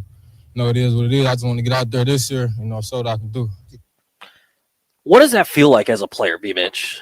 Like when you go somewhere new, is that something that, obviously he felt it? It's something that goes into every player. I can remember, it doesn't make a difference if the team is bringing you into it or a team that's trying to give you a new move. I remember when Gus Farad, when they gave him he became the starter. And I don't know if you ever heard the story. Gus Farad headbutted the wall at FedEx Field and knocked himself out. And I was like, "Dog, what the hell are you doing?" And his words were, I was trying to prove to them that I'm tough. I'm like, the headbutt of stadium proved that you're stupid. People have to understand, when you become or you get moved somewhere else, they went and got you because of what you can do. Why are you trying to go out there and try to be what you're not, in a sense? If you're hurt, be honest, or just go out there and do the regular stuff. Don't try to overdo it because you begin to make yourself look bad. And he came in here to say, yeah, y'all made the right decision. But he wasn't healthy enough to do that. Yeah, I think you saw that on the field, right? Yeah. One of the things he said also in this was that he played timid last season. Nikki had written a story about this and talked about it earlier, that he felt like he played a little bit timid and he wasn't able to be himself last year. Here's Lattimore talking about that. I feel a little timid, just not like physically, not mentally like timid, but I could tell in my game when I watch film, I could tell how I'm stepping. I look timid, in my game, and now. Just being out there for these past 2 days, I feel way better than I did last year. And I think you could see some of that, right? Like, he just didn't have that same burst. But I don't understand why players think that when you're physically hurt or you mentally know you're hurt, that it doesn't show. So he said, not mentally, but when you're physically hurt, you mentally know you can't do it. So guess what you do? You have a slower step. Yeah. That mentality is going to always tell what the physicality is. And I think last year, he for some reason thought he could fool himself. And he found out quickly you can't. In the position he plays, if you are a moment off, that's 5 yards of separation. Yeah. And that looks bad. There are certain positions where you can maybe get away with a little bit, but not that one, right? Like if you're a step slow, if you're hesitant at all, especially against the receivers in this league, you don't stand a chance. You got a problem. And there's a reason why he struggled against Mike Evans, against A.J. Brown, against these guys, because those dudes are operating at as close to 100% as they can be at that point in the season, and you're not. What you saw, he knows that he could play all those guys very, very physical. But he also knew something was missing in this game. Yeah. So what he tried to do all the extra stuff, and it cost him. The PIs and all that stuff, the holdings, it cost him. But he knew the whole time, I ain't ready for this. Yeah, and I think you can see it. There was a play against Philadelphia. I think it was the second time they played them that they ended up winning. But he was covering A.J. Brown on the goal line. I think they were at the 2-yard line, and A.J. Brown ran a simple slant. And by the time Brown was 3 or 4 steps into his slant, Lattimore was still in a stance. Yeah. Like you could tell that he just wasn't right. Yeah, he didn't have it. And listen, man, you have to applaud him too. He went out and gave what he could. But a player I don't want a player to, if the player's on the field, the way you think is if I'm going against you, I'm like, if you're on the field, you're ready to go. I'm not gonna take it easy on you if you're banged up. And once you step on the field, you're telling the world you're ready to go. Yeah. That stuff should have been solved before he got to the field. Well, and I think that's part of the thing. I mean, when you traded for this guy, he was injured, right? And so, to me, some of the issues for last year on Lattimore's part, I don't even know how much I blame on Lattimore. Like, you traded for a guy who was injured, and he was injured all year. Like, that kind of happens. That comes with the territory. I mean, you need, like you were saying, like at some point you'd prefer him to just be honest and say, look, I don't have it. Yeah, but I think it comes down to learning a person. And when Adam said we'll have him for a full season in our program now, which means you also get to know who he is. You know how he reacts. There are other guys that are on this team that may have an injury. You know they say they're okay, but you know that they're not because you know the person now. So I think now they've been around him long enough to understand who he is and how he reacts and how he works. And they also know he's like an AI, Allen Iverson. What John say, you got I'd rather calm a fool than resurrect a corpse. He's a guy that's going to try to go out there and go for it. And that's the type of guy you guys say, no, we're going to set you. You know what I'm saying? Yeah. I know you want to go, but I also know that you're not in a position to go out there and be who you are. Well, and I think, this is part of the reason why some people were looking at it saying, oh, you could have cut him this offseason, saved about $16 million. I don't think that was ever going to happen. But I think if they truly understand that this guy wasn't 100%, you got to see what he is at 100% before you make any move. And I think they traded for him because they know what he could be. Well, and part of the reason too, you don't make a trade in season without thinking that guy's going to help you out the rest of the year. So you can't say that. But part of the reason that you go after a Lattimore versus some of the other guys that were available, this guy's under contract for this year and next. Yeah. So yes, it was probably a failure of the first half season with Lattimore. Doesn't mean that this year and next year he can't still get back to a form where he becomes the Marshon Lattimore that you traded for. I agree, but I think what a lot of fans got to start doing, stop always throwing money into it as if you know how the money works. Like too many people judge, we can save this money, we can save that money. This is the NFL. You know how you win? Spending damn money. If all you do is save money and don't spend money, you're not winning a lot of damn football games. And stop fooling yourselves as if you know it, because just like I said earlier, by the time Jaden comes up, it's another $40 million, maybe more than that on the salary cap. And you can't worry about, if you pay Terry, then you got to worry about Jaden. No. Terry's deal will be done when Jaden's deal comes up again. So let's stop always worried about the money. Guys make a lot of money. They normally make 6 to 8 figures in the NFL. Don't judge it based off of what you make because you're going to always think people make too much. Hell, rookies make $800,000 basically now. You think that's too much, probably. Most people probably think that's too much. 100%. You know what? That's what they make. That's the going rate. Stop saying it's too much. It's not too much. It's what the hell somebody gave them. 800-636-1067 if you'd like to hop in. Let's get out to line 1 and Crazy Drew. What's going on, Drew? Hey, guys. I was calling before when you were asking who the most impactful player is going to be for the year. And, one of the things that's great about football is a team sport. And I think the impact we're going to have this year is the whole offensive line. For those of us who can remember the Hogs, there's not one of those guys that made the Hall of Fame, but that was the best offensive line in the history of football. And I think we're stacking up the plays. And I'd like us to be able to just inflict our will on the other team, running the ball, throwing those screens, and open up Jaden. I think it could be a hell of a year if that line clicks. So that's Tunsil, but it's Tunsil and Biadasz and the new guy we just got and Coleman. The whole guys working together. Maybe Cosme coming back. So I'm excited to see offensive line be the identity of the football team again. Appreciate it, Drew. One of those guys in the Hall of Fame should be more than one. Though. 100%. I mean, that just tell you got some dumbass reporters who vote on that. Well, and one of the things, too, when you look at the offensive line now, BMitch, you look at a unit that has probably 5 pluses across it. When you look at left tackle, Tunsil's a plus, right? Brandon Coleman's probably going to slot in left guard. You still don't know yet because he hasn't played guard, but I'm assuming I think he's going to be a pretty good guard. He's thick. He'll be one. Biadasz, center, that's a plus. Yep. Cosme, when he returns at right guard, that's a plus, maybe even a plus. And then Joshua Connerly, when he slides in at right tackle, he's a first-round guy who you're going to develop into being a plus. Wally being a guard or a tackle, being a swing guy. I mean, suddenly you look across that line, B-Mitch, and that's not just, 2 pluses and 3 minuses. That's 5 pluses. Yeah. And you can win with that. The whole thing about it is listen, every O-line is not full of all great players. But you know what? It's not the individual talent. It's the sum of the parts. If those guys play well together, that's better than you being very good and the other guy being very good, but y'all don't have no chemistry. Yeah. If you don't have chemistry on the offensive line, you're not going to look good. Let's get out to Elijah in D.C. Elijah, what's going on? What's going on, fellas? What's up, brother? I'm confident in Lattimore's return.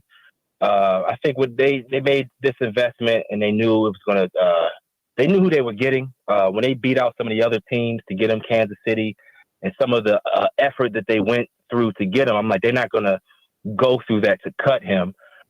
They know what it takes in-house. They know what it takes to go at that position. And I think just overall, the mindset of the defense is going to play it to his strength. He like to put hands on you early. I do think he got in trouble a lot just from he wasn't right, so he had to rely on certain things that you just don't want to have happen. So he's like, man, you try to save the game, he's trying to just make sure, hey man, our defense can just get it from this spot versus a guy scoring a touchdown. So I get it. So I think this time around he'll be in a good situation. We'll be able to put heavier guys on different parts of the line. Don't be surprised. I think how they move these guys around the line, I think people are like, okay, well, maybe they're just going to have a big guy in the middle. No, I think they're going to move them based off of what they think they're going to get. If something going backside, they may say, maybe we want to be heavy over here, and we can get a heavy guy here. We can get a heavy guy over here on defense. So I think, don't be surprised when they move and they're able to get more guys, even on the back end. A lot of these guys put hands on you early. But that's what I think that's going to help our pass rush out. I like the connection that's happening between the secondary and the front line. It looks like they're getting guys that complement each other versus just guys that don't fit with each other. So I like what's happening, and it looks like it's just going to be a lot of rotation. Like when I'm looking at, Lattimore, he's going to be a 1, but I feel like it's going to be other guys that's going to take on certain roles on certain downs to just keep it advantageous. So, for everybody to actually win. So just because you're a 1 or we put you down like this, it's like, nah, man, I think they're going to rotate and move so everybody can have a chance to actually succeed. You know what I'm saying? Yeah, so I appreciate the phone call, Elijah. That 3 linebacker set, certain stuff we didn't get a chance to see. We didn't see that 3 linebacker 100%. set. We didn't see We didn't see the three guys up front that they were trying to do. So let's really get a chance to see as the complete picture. We didn't get a full puzzle.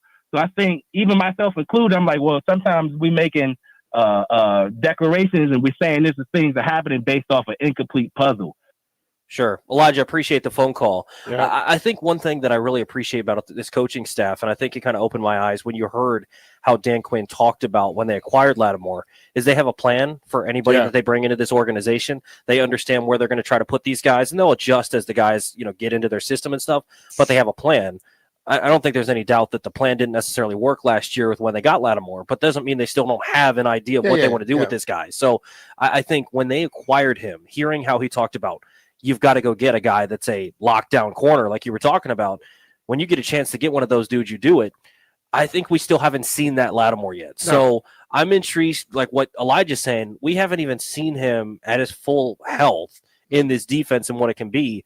And if you can get him healthy, I think you can have this defense going from being middle of the pack to being a really, really good defense because it just opens up so much more. You've been around sports long enough to understand that you can't just every time somebody don't look good right now today, you just get rid of them. But that's whenever somebody comes in, they're not what they are supposed to be immediately. Everybody want to just get rid of them. If you keep doing that, then guess what? You won't have anybody around. No, you won't have a damn. But it's hard to say, okay, let's get a guy a chance to show us. And then sometimes when you invest a little time into something, you get more out of it instead of just dismissing it all the time. I hear so many people saying, get rid of immediately. And I wonder, do they do the same thing in their lives? You know what I'm saying? Yeah. Because I guarantee they got some crap in their life that they should have got rid of a long time ago. They haven't got rid of it immediately, did they? Yeah, you just have to have some patience. And I think when they made this move, they were obviously thinking about the short term because you don't make a move in season without that. But they were thinking about this year. They were thinking about next year. And I think when you get a true number one corner that can come in here and then help out, like I think part of the moves this offseason might have had Lattimore in mind, like drafting an Amos, signing a Jonathan Jones. But I also think that they understood, too, that if Lattimore's just back to himself, those guys are still going to help you, and you just suddenly turn a secondary into a strength of yours again. Remember, though, they let St. Juice go. So they had to get another cornerback. Yeah. So, I don't know if Lattimore was in mind or not, but they got rid of St. Juice. That had to be filled. Well, and again, like we were talking about with Nikki earlier, I think when you look at a potential outside corner duo of Lattimore and then Amos, and Amos is just going to get better as the season goes on, and then you have Sammer still back inside. Igbenogany is still here. Yeah, like Jonathan Jones can be used inside and outside. Suddenly you've got a good secondary. I think there's some questions at safety. I think that's understandable outside of Quan Martin, who's that second safety. Played very well last year, and I think they love Percy. They love Percy, and then Percy now, he keeps getting mentioned this offseason. So guys take those steps yearly. There are some guys like a Jaden who shows up and instantly you say, "Oh wow, we got this." Some other guys every year they just take those incremental steps. Because people always say, "What's your year 4, 5?" Is the 4, 5, 6, 7 is like the prime of people's years. That's what he's in now. Got Nats baseball coming up at 1:10. We'll get you wrapped up here and then send you over to the Nats on deck coming up at 12:40. More to come on BMitch and Finlay next.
This update brought to you by Meadows Farms. Fresh plants arriving daily.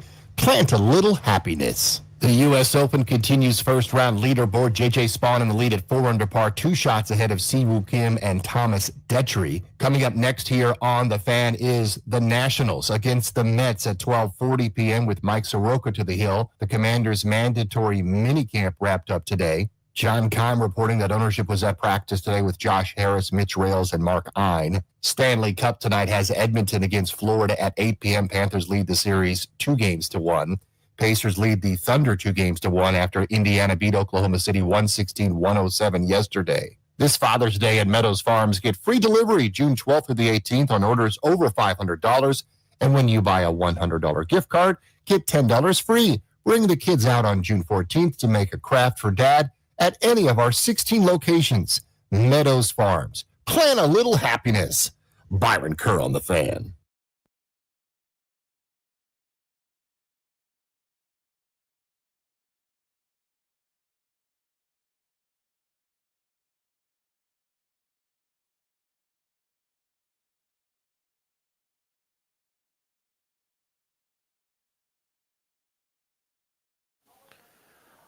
Welcome back. It is BMitch and Finlay, 106.7 The Fan. Toby Altizer in for JP Finlay today.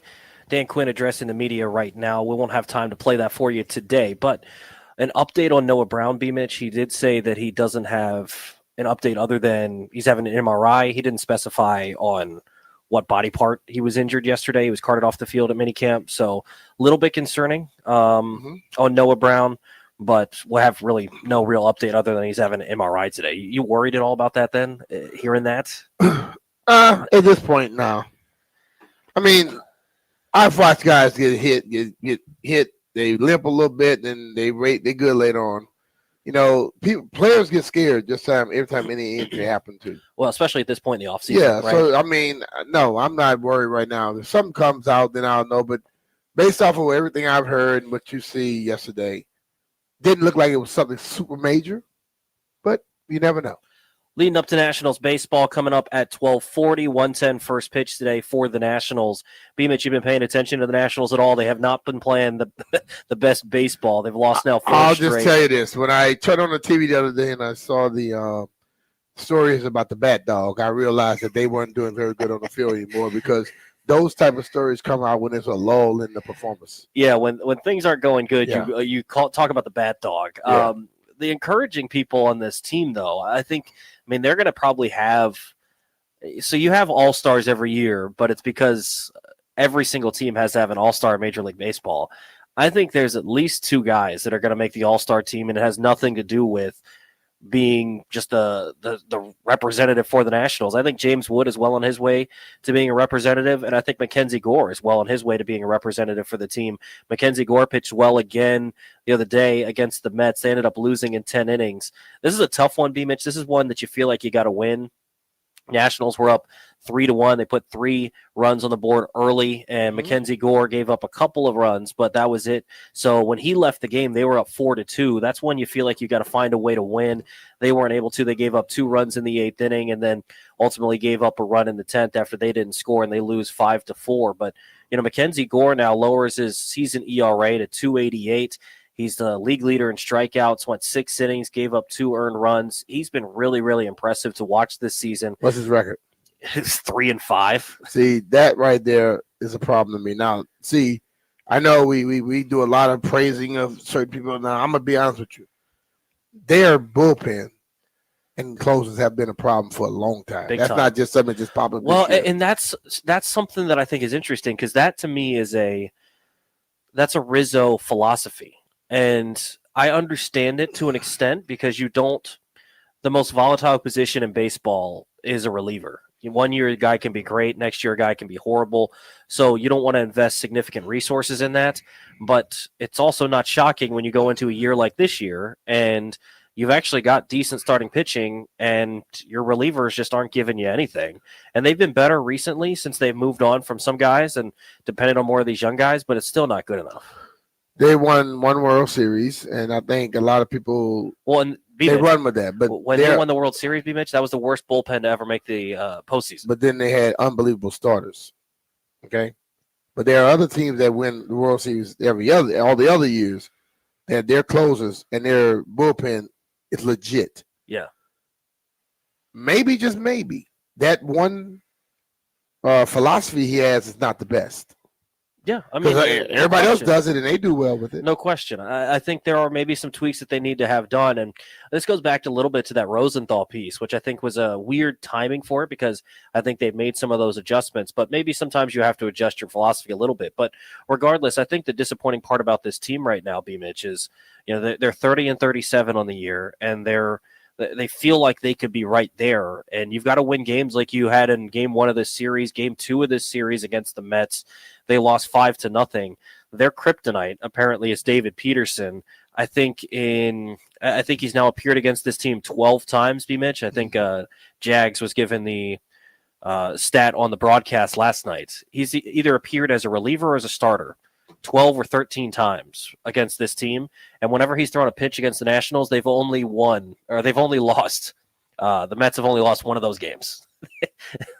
David Peterson yesterday, and he's not going to wow you. He's not lighting up the radar, any of that. But 9 innings, 6 hits, no runs, struck out 6, complete game shutout, stuff that you never see anymore. Mm-hmm. The thing that was unforgivable for me last night, BMitch, and that happened twice now in this Mets series, is their base running. And it's time and time and time again. It happens under Davey. I think that this is something that either Davey doesn't put enough emphasis on, or maybe he needs to change his philosophy. But last night, it's 8th inning, you're down 5-0. You're probably not going to win the ball game. Mm-hmm. But you end up with a single with Louis Garcia on second. They send Louis, and he gets thrown out at the plate. Aggressive. But you can't have that when there's only one out and you're down 5-0. You can't run into outs on the base pass. Yeah. It ruins any chance you have. And so little things like that, to me, are the reason why a ball club can't take that next step, because they can't get out of their own way. Mm-hmm. Like, I was talking to Gore a couple of weeks ago, and he mentioned that. He's like, now, we've put together some good performances at the big league level. Now we got to find a way to turn that into wins. Yeah. And I was like, what's the next level for that? He said a lot of that is not beating yourself. And I think that's what this team runs into too much, is they beat themselves when they already have a small margin, and then you beat yourself. Excuses this our philosophy. You know what? Just like the players have to adjust and change, the management has to adjust and change too, their philosophy. That philosophy doesn't seem to be working. Yeah. Okay, and we've talked, and I know I talked with Mitch called me the other day, which I was guy come to Zuckerman. Zuck, yeah. And Zuck said, yeah, they're ahead of schedule. They could be even more ahead of schedule if they adjust some of their damn philosophies. Well, and so that's a tough one to hear they're ahead of schedule. I don't know that they are. Maybe in terms of their... Maybe that's another philosophy that they tell everybody ahead of schedule. Let's be real. If you had better bullpen and you ran the bases better, you might have a better record, right?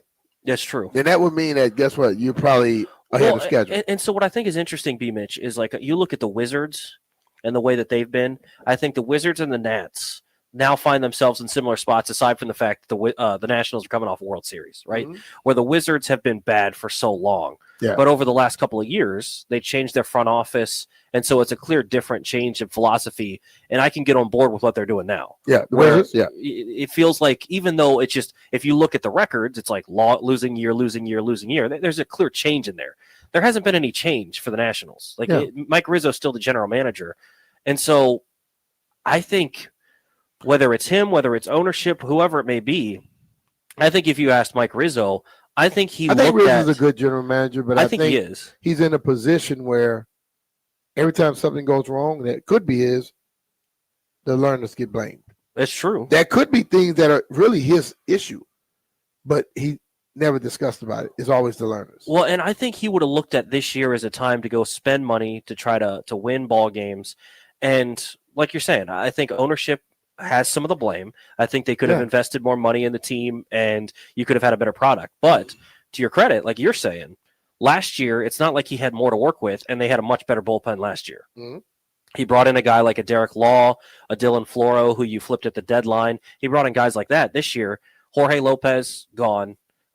Lucas Sims gone, Colin Poche gone. They didn't even get to the month of June, BMitch. Like that's 3 dudes you brought in to help out the pen. Yeah. That's you have 8 guys back there. Like that's 3/8 of your bullpen gone before you reach the midpoint of the season.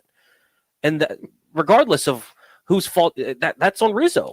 Yeah. That's on guys in the front office being able to identify talent, regardless of what you're like.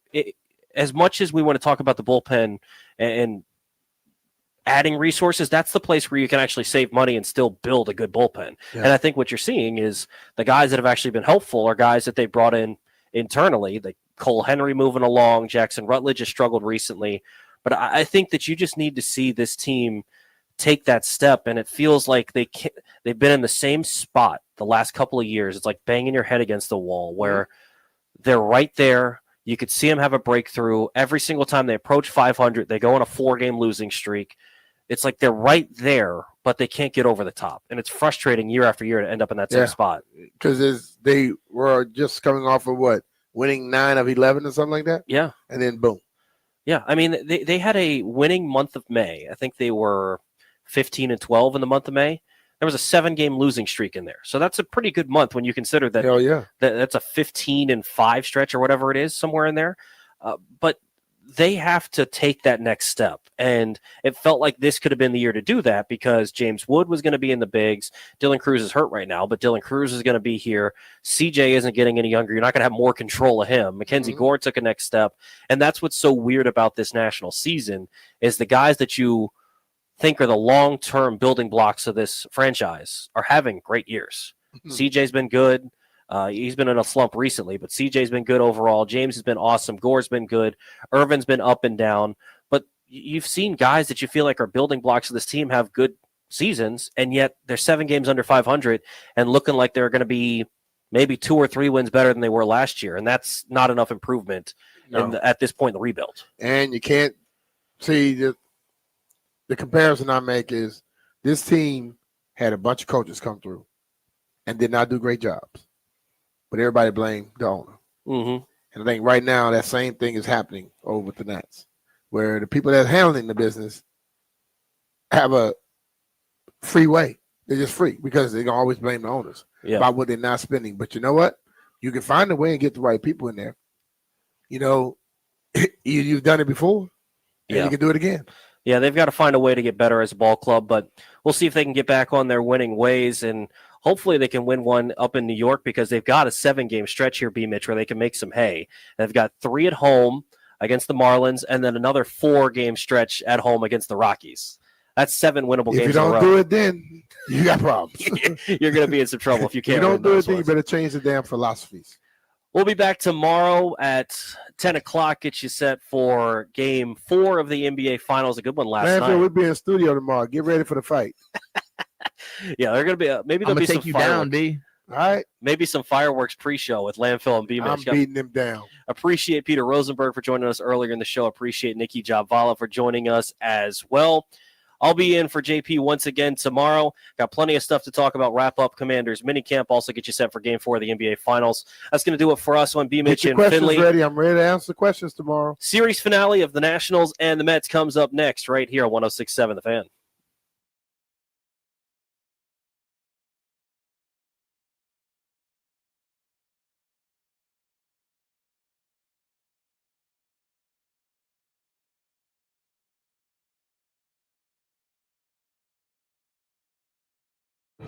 This Odyssey Sports broadcast is brought to you by Geico. Switch and save. Get more with Geico.